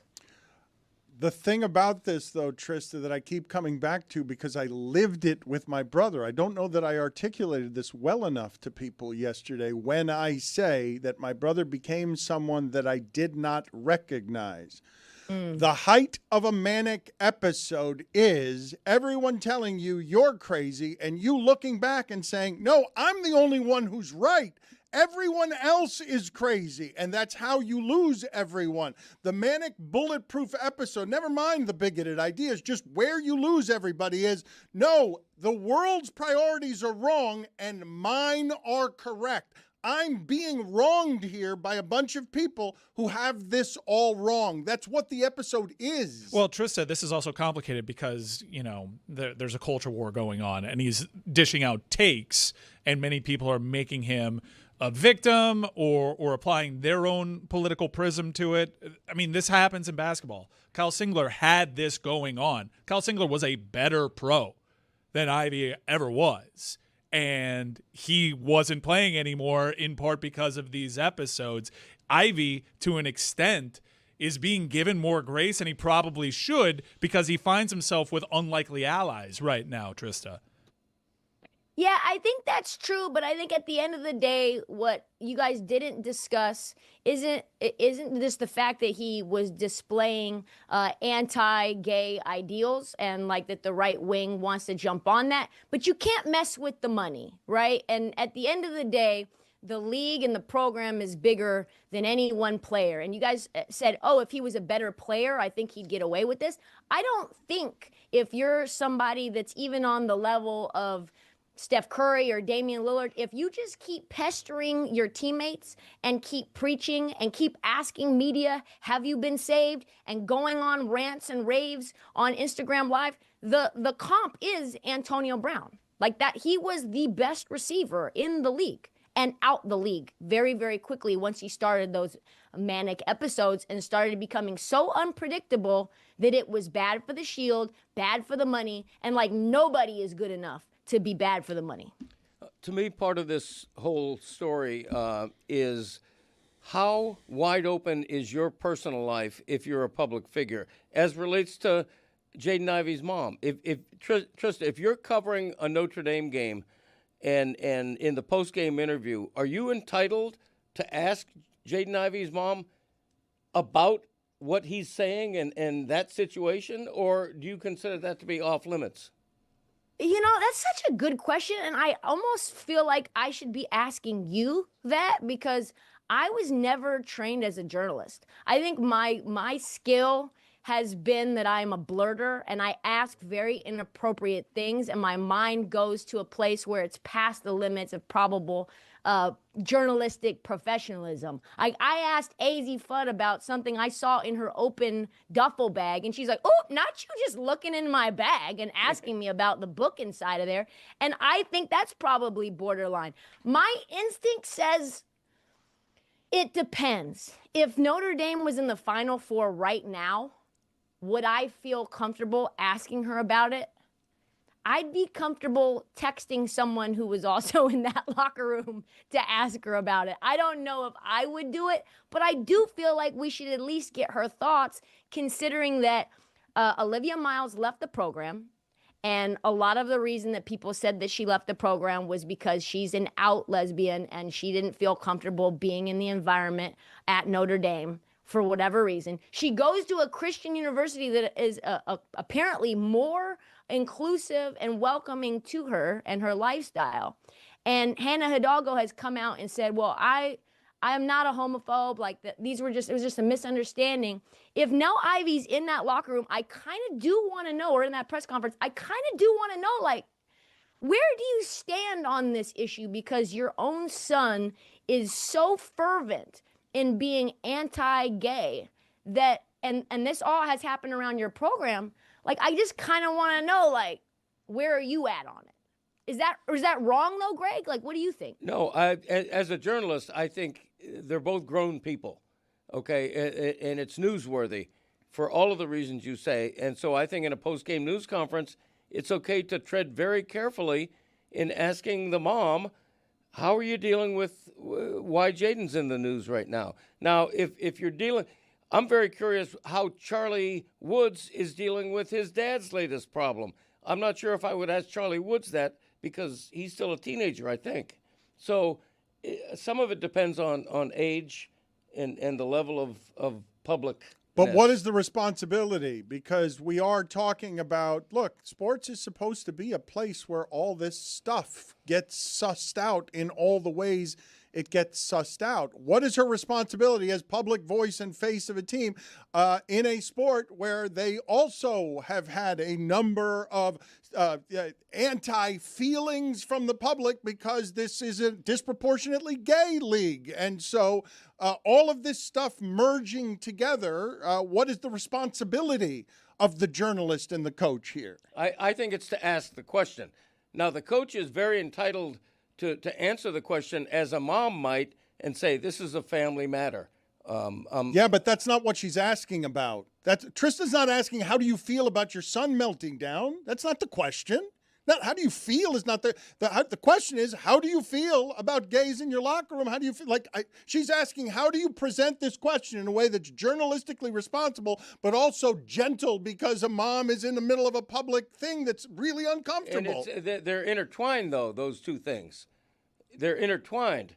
You're asking the mom, the coach, that question because of her son and because of her own locker room. They're intertwined, and that makes it doubly newsworthy, in my opinion. Dan, this is very reminiscent of the Tim Hardaway interview that you guys did years ago. I think one of my early conversations with you was about that interview and not knowing that you guys were the interview where it happened. But it's just a question that has nothing to do, although obviously it's spurred upon by the actions of her son. It's a question about, hey, this is something, and by the way, in the NBA, in men's basketball, it's still kind of a taboo thing.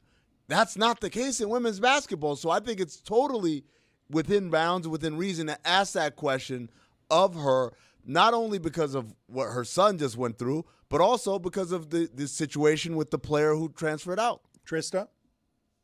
Yeah, and I think, Greg, the question in framing it is, if you say, how do you feel, then she's going to come out like a mom, and if she answers at all, and say, we're doing our best, yada, yada. But how do you ask it in a pointed way where it's like, we want to know where you stand on having gay players, especially considering there's other coaches. For example, Kim Mulkey has been rumored, or it was reported that she basically turned her back on Brittany Griner and told Brittany Griner, we don't want to hear about how gay you are or not. And it would be better if you just stayed away from the team. You had your time. We loved you at Baylor. Like, you don't need to come back. That's something that clearly is happening with coaches and their players. And that's something that there is whispers and rumblings about within Notre Dame. And I almost feel like it's a possibility that it was never Hannah Hidalgo that was the reason that Olivia Miles transferred out, and that maybe it was Niele Ivy instead. This kind of stuff needs to be asked about. These questions need to make their ways into all of the uncomfortable corners. It's the job of journalism, no matter how uncomfortable that is, to get at truth, whether it's uncomfortable or not. Dan Even Hurley, if it's irrelevant? Irrelevant? Is it relevant in the irrelevant in the moment? A whole lot of people are arguing right now that sexuality in general shouldn't in any way be relevant to anything that's in this arena. That it doesn't, that none of it belongs here. But to ignore is to ignore the uncomfortable truth of why the hell is Christian Wilkins not in the sport? Why the hell is this happening at Notre Dame? I want to move on to other stuff here, though, because Dan Hurley is saying that he thought the referee was trying to chest bump him. If you did not see the end of this game, it was amazing for a lot of reasons, including Dan Hurley, half his jacket was over his shoulder in the celebration. This has to be among the most improbable wins that Dan Hurley has ever been a part of. And at the end, he is forehead to forehead with the referee, and that should probably be a technical in all other circumstances. Dan Hurley's explanation that he was just chest bumping, he thought that the ref was coming over to chest bump with him, seems sarcastic. Trista, should there be a penalty here? How is it that the joy of this moment is such that people are ignoring that it feels like Dan Hurley kind of headbutted a referee? I think it's the opposite. Truly, I think it's so many people who have lost the plot of Dan Hurley, who are so upset with his antics that they don't fully appreciate how good he is for the sport. The fact that we have moments that are probably infinite when it comes to Dan Hurley as the head coach of UConn. He's going to give us gold for the rest of his career. We can do 15 minutes just on a headbutt. He's a madman in the best possible way. And I think because people are upset with how he talks to refs, the way that he's pushing his players back on the court, the way he says, oh, we got fucked after they lost to Florida last year. It's one of those situations where I feel like that's an incredible moment. And the ref saying, oh, yeah, no, there was nothing to see here. We were just celebrating, or whatever the ref said. I think that's hilarious as well. But also, I just want to spin the block because this is who I am. Like, I told you guys about UConn before they lost to St. John's. After they lost to St. John's, I said this could be a wake-up call. She's a victory lap? She's learning how to be Kornheiser and Wilbon. Remember that thing I said I got right? I told you guys about UConn as if she wasn't shitting her pants the last 15 minutes of that game. She did tell us about UConn. A team that's gone to 3 to 4 Final Fours and won 2 championships back-to-back and has a potential for a third? That 000's hit the clock. The referee is technically off the clock now. Can't he just be like, yeah, that was kind of awesome. This sport's really cool. Can you imagine what we do for a living? How amazing is this? Yeah, I'll see you next game. A little Chris Gatling with Sean Kemp. Dap him up. I think that's what that was. Like, yeah, it was pretty cool. I'm glad to be a part of it. He can't do that after the game? 0.3 seconds left. Come on. There's always these refs in like AAU leagues and rec leagues that do that. I don't like that, man. Like they're all like, oh, that's a hell of a move right there with the whistle half in his mouth. Like, I love that ref over at courtside. You can't be like Billy Crystal and forget Paris and do the 3 and high five Reggie Miller on the way out. Come on. It's sports. It's awesome. What Trista is saying there, though, that is cool because you do really have to sort of appreciate the history here, at least a little bit, right? This conference hasn't been something that mattered the way that it did in the 90s when the coaches dominated college sports. And now you have Pitino as the second highest paid coach in the conference, second only to this most amazing career from a college basketball creature unlike any we've seen. Billy Donovan did not behave this way. Dude, this is insane. We are not talking about Dan Hurley and UConn with enough reverence and respect. We're not. This is an insane run. He's already had a better career than Tom Izzo. It's been 26 years since Tom Izzo won a national title. He can win 3. He can win 3 national titles in 4 years. We were talking about it, Amin. Like, what's the comp on this kind of run? This Final Four run? Wooden. It's John Wooden. It's John Wooden, Trista. Yes. Like, I think Hurley will go down as the second best college coach of all, maybe third after Coach K. But like to pop in this level and to have this type of dominance. And I think the thing that we have to put it into context around is the NIL era. Like Wooden and Coach K, for the most part of Coach K's career, these players were staying at Duke. These players were staying at UCLA. These were the blue bloods. Dan Hurley is having to refresh this roster in a school and at a place where everybody's for sale. And Dan has a lens. He has a type of player that he recruits. I swear, when I'm going to bed, I watch Dan Hurley clips and interview bites. I am his biggest fan. I think what he has done in the NIL era might be more impressive than any college coach in history. And also, this is a guy who on this show we interviewed talking about the Lakers job where they offered him 6 years and $70 million to coach LeBron, AD, who would have coached Luka, and he's like, "Nah, I'm good." And we were like, "Wow, that's kind of weird." I'm troubled by Trista's nighttime behavior. I'm troubled by her just checking press conference clips. It's too much, Hurley. Come on, get yourself together. It's always nighttime. And some magnesium lotion for the feet. I don't know if you guys have tried doing that, but I did that for the first time last night. Put magnesium lotion on. I was out like a light, gentlemen. I do that. That is good, actually. Oh, wow. Am I 70? Yeah. No, Did I just find out I was actually 70? There's no way you put lotion on your feet. No, those feet. Lotion on that feet. Trista, have you seen those feet? Are you familiar? No. Oh, my God. All right. We're going to put one of these dinosaur talons on the screen for you here in a second. No, we don't have to. He doesn't There ever it is. They have it at the ready. Oh, my God. Yeah.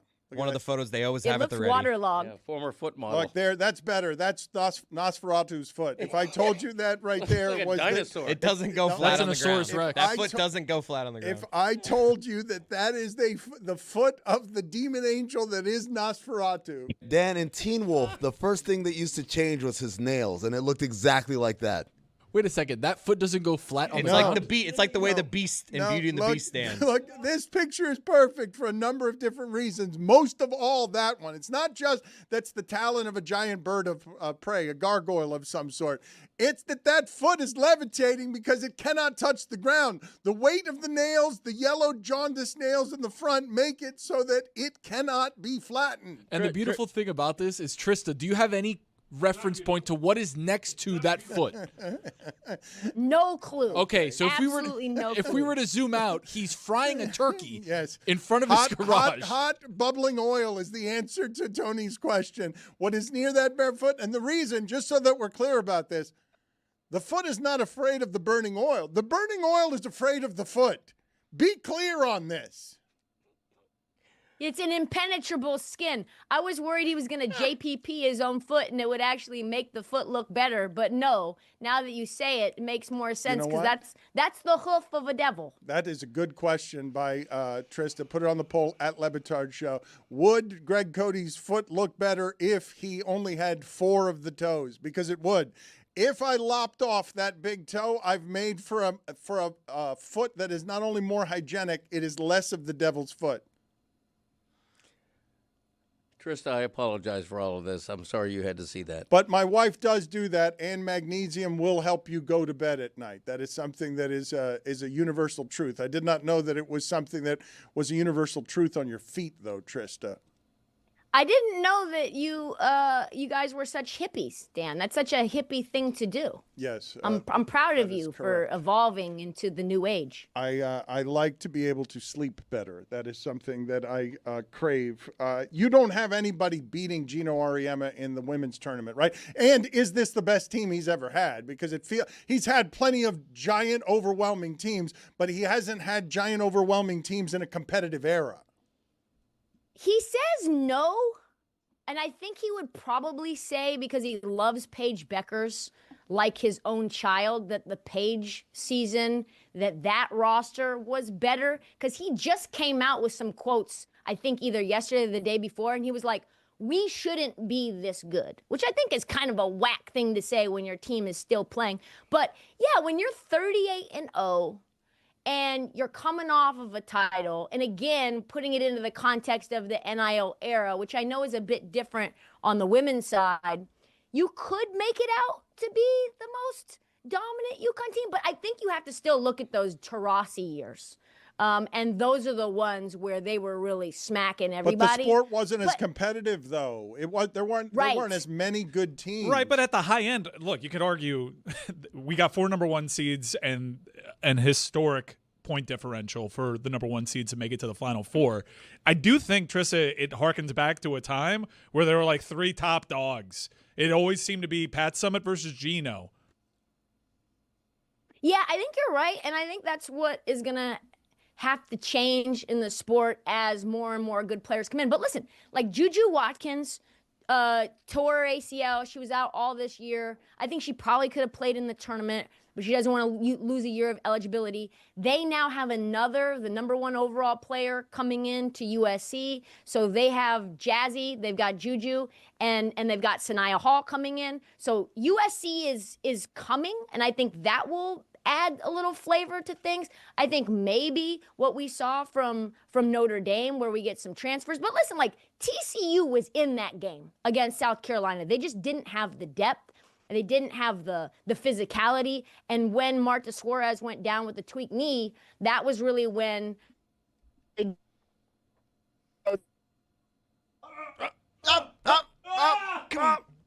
Gone. She's gone, and that's how that has to end. We will talk Trista. We will talk to Trista the next time. Oh, she's back. You can watch Trista on the Alley Oop on DLS Hoops on Tuesday and the Le Batard Show YouTube channel on Fridays, as well as Good Follow on Thursdays on the Good Follow YouTube channel. That is it for Trista. She gets one bad connection and she's gone. I actually wanted her thoughts on Tiger Woods. I wanted her thoughts on why it is she's wearing that TCU jersey, but that's it. I don't trust her connection anymore. And we're live, and we got to keep the show moving. So if you want to keep her in the corner, Back to Greg. complaining and yelling, but I got to ride the hot foot. I got to ride the hot hand here. We have not had enough Greg Cody in the show today because you cannot get enough Greg Cody in the show.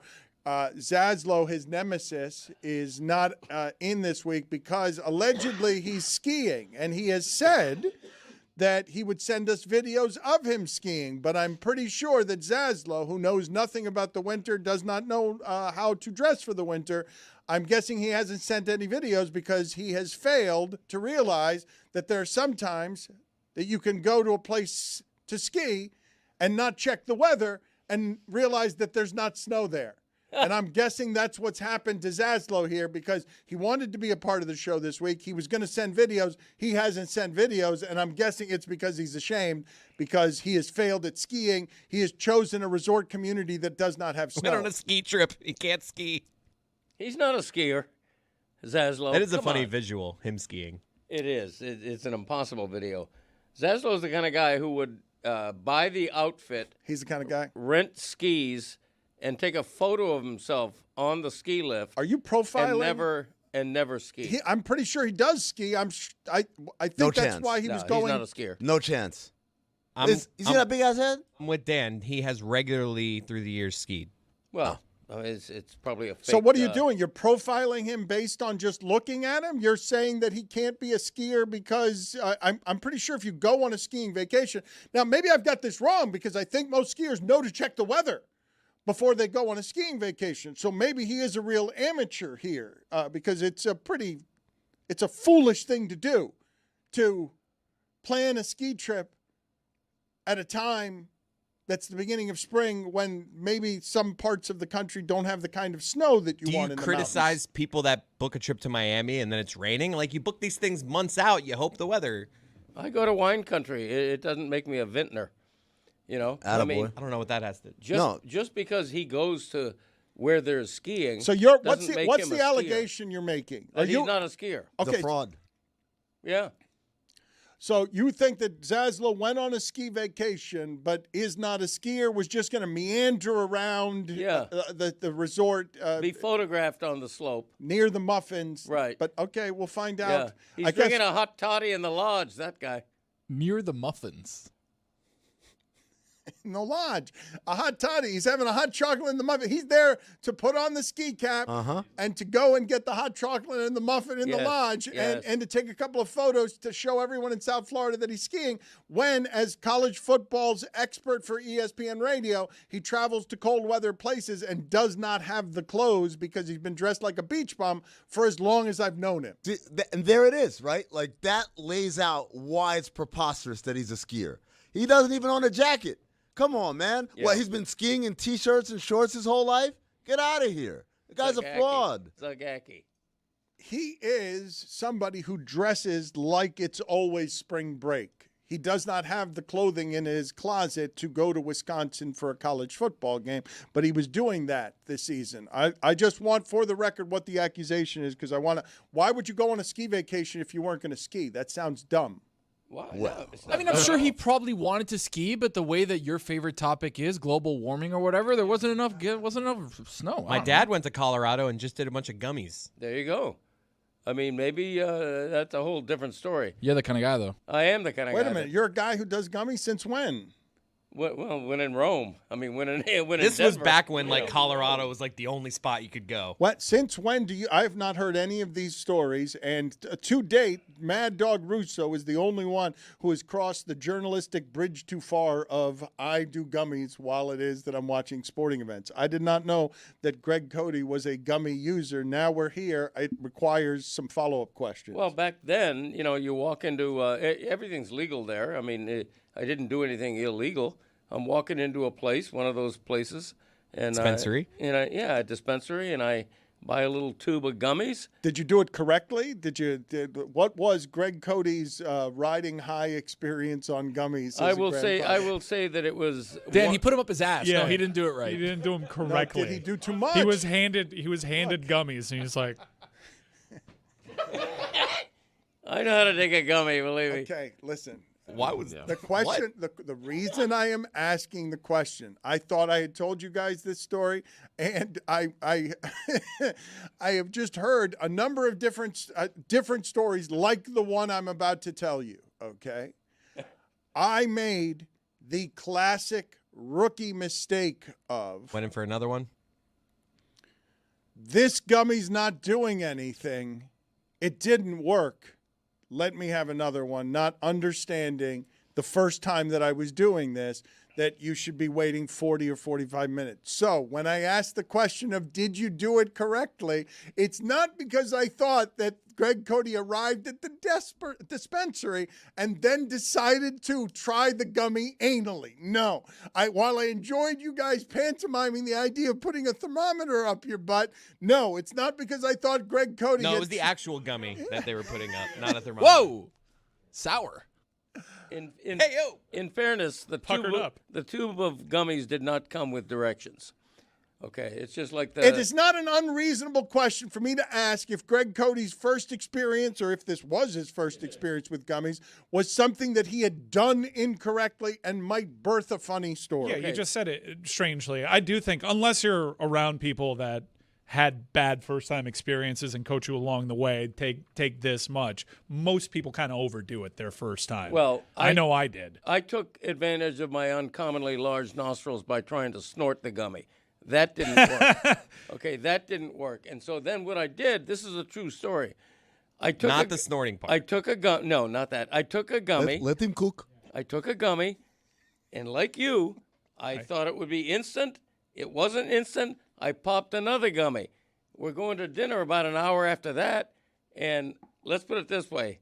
I ordered about 45 appetizers at that restaurant because by that time the 2 gummies had kicked in, and woo! That kind of thing. Haven't had a gummy since. So the answer to my question is you did do it incorrectly. As everyone in the group just jumped down my throat. No, I mean, he did it the right way. He just did too much. Yeah. It's the way you asked, right? Not what you asked, You the said way it you weird. asked. You asked like someone that wasn't human. Right. Yes. Thank you. Like someone that wore human skin, Men in trying to learn things about Fire how alarm, humans fire do sensor. things.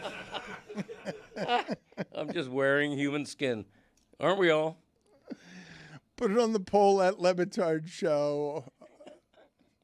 I'm just wearing human skin, aren't we all? Question mark. Yes or no? I feel like we've all been there, right? Where you take too many edibles, and you're just like, whoa. I had to make the decision. Am I going to call for a helicopter or am I just going to die here? And I decided I'm just going to die here, and I didn't die. See, I didn't have the thing where, like, Dad, when you did it, you just got really hungry. I did that thing. Remember when you were in class sleeping in high school when you would, like, feel like you're falling off a mountain?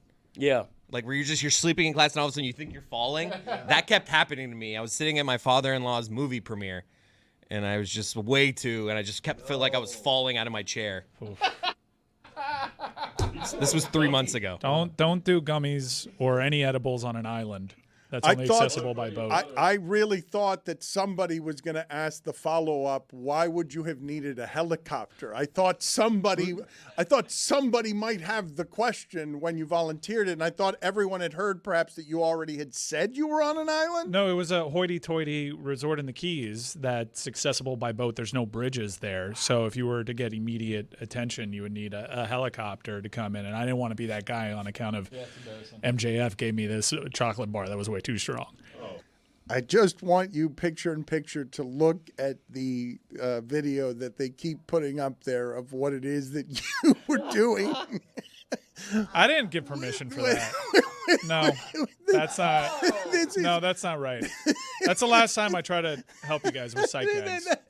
Please take it off. Hold on. You know, Please take it down. if you play it in reverse, it looks like he's wiping his ass and then sniffing it. Do reverse. Yeah. Thanks. Not doing that anymore. Honestly, screw you guys. That's not cool. Learned your lesson.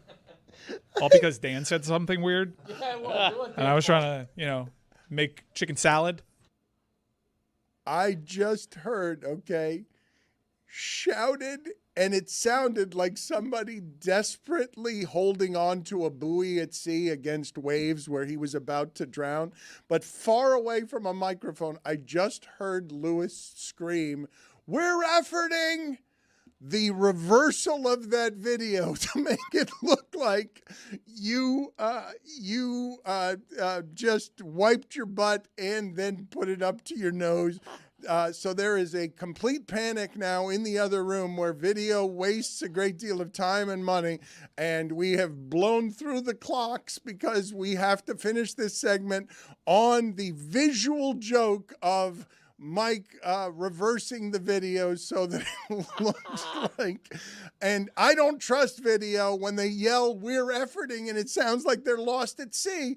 To get the punctuation on this joke at the end of a segment that alienates the audio audience because we're trying to get to the visual joke of we're efforting. Now we're stuck here. No, now we got to finish and get the stupidity of video has made the judgment call of this is a good idea. We have to blow through the clock so that we can get the visual joke that upsets Mike. So now we're just going to wait here until this happens. I can fill for a second. Guys, DraftKings Sportsbook, the #1 sportsbook for live betting, is built for March. The tournament is unpredictable, but the rewards are guaranteed. And DraftKings is delivering some of the most generous rewards in the market. New to DraftKings, bet just $5 and get $200 in bonus bets instantly. Download the DraftKings Sportsbook app now and use code DAN. That's code DAN to turn $5 into $200 in bonus bets instantly in partnership with DraftKings. The crown is now yours. I just have to sit here and wait for them to finally find that video. So I'll ask Amin what Mark Cuban said, where he now regrets not selling the Mavericks, but who he sold the Mavericks to, because as we said earlier in the show, Luka has more points in March for the Lakers that Anthony Davis had for the Mavericks in totality. Greg, what are you trying to show me as I try to transition the show to Amin? And you're showing me something on your computer to read while I'm talking. I have a valuable update here.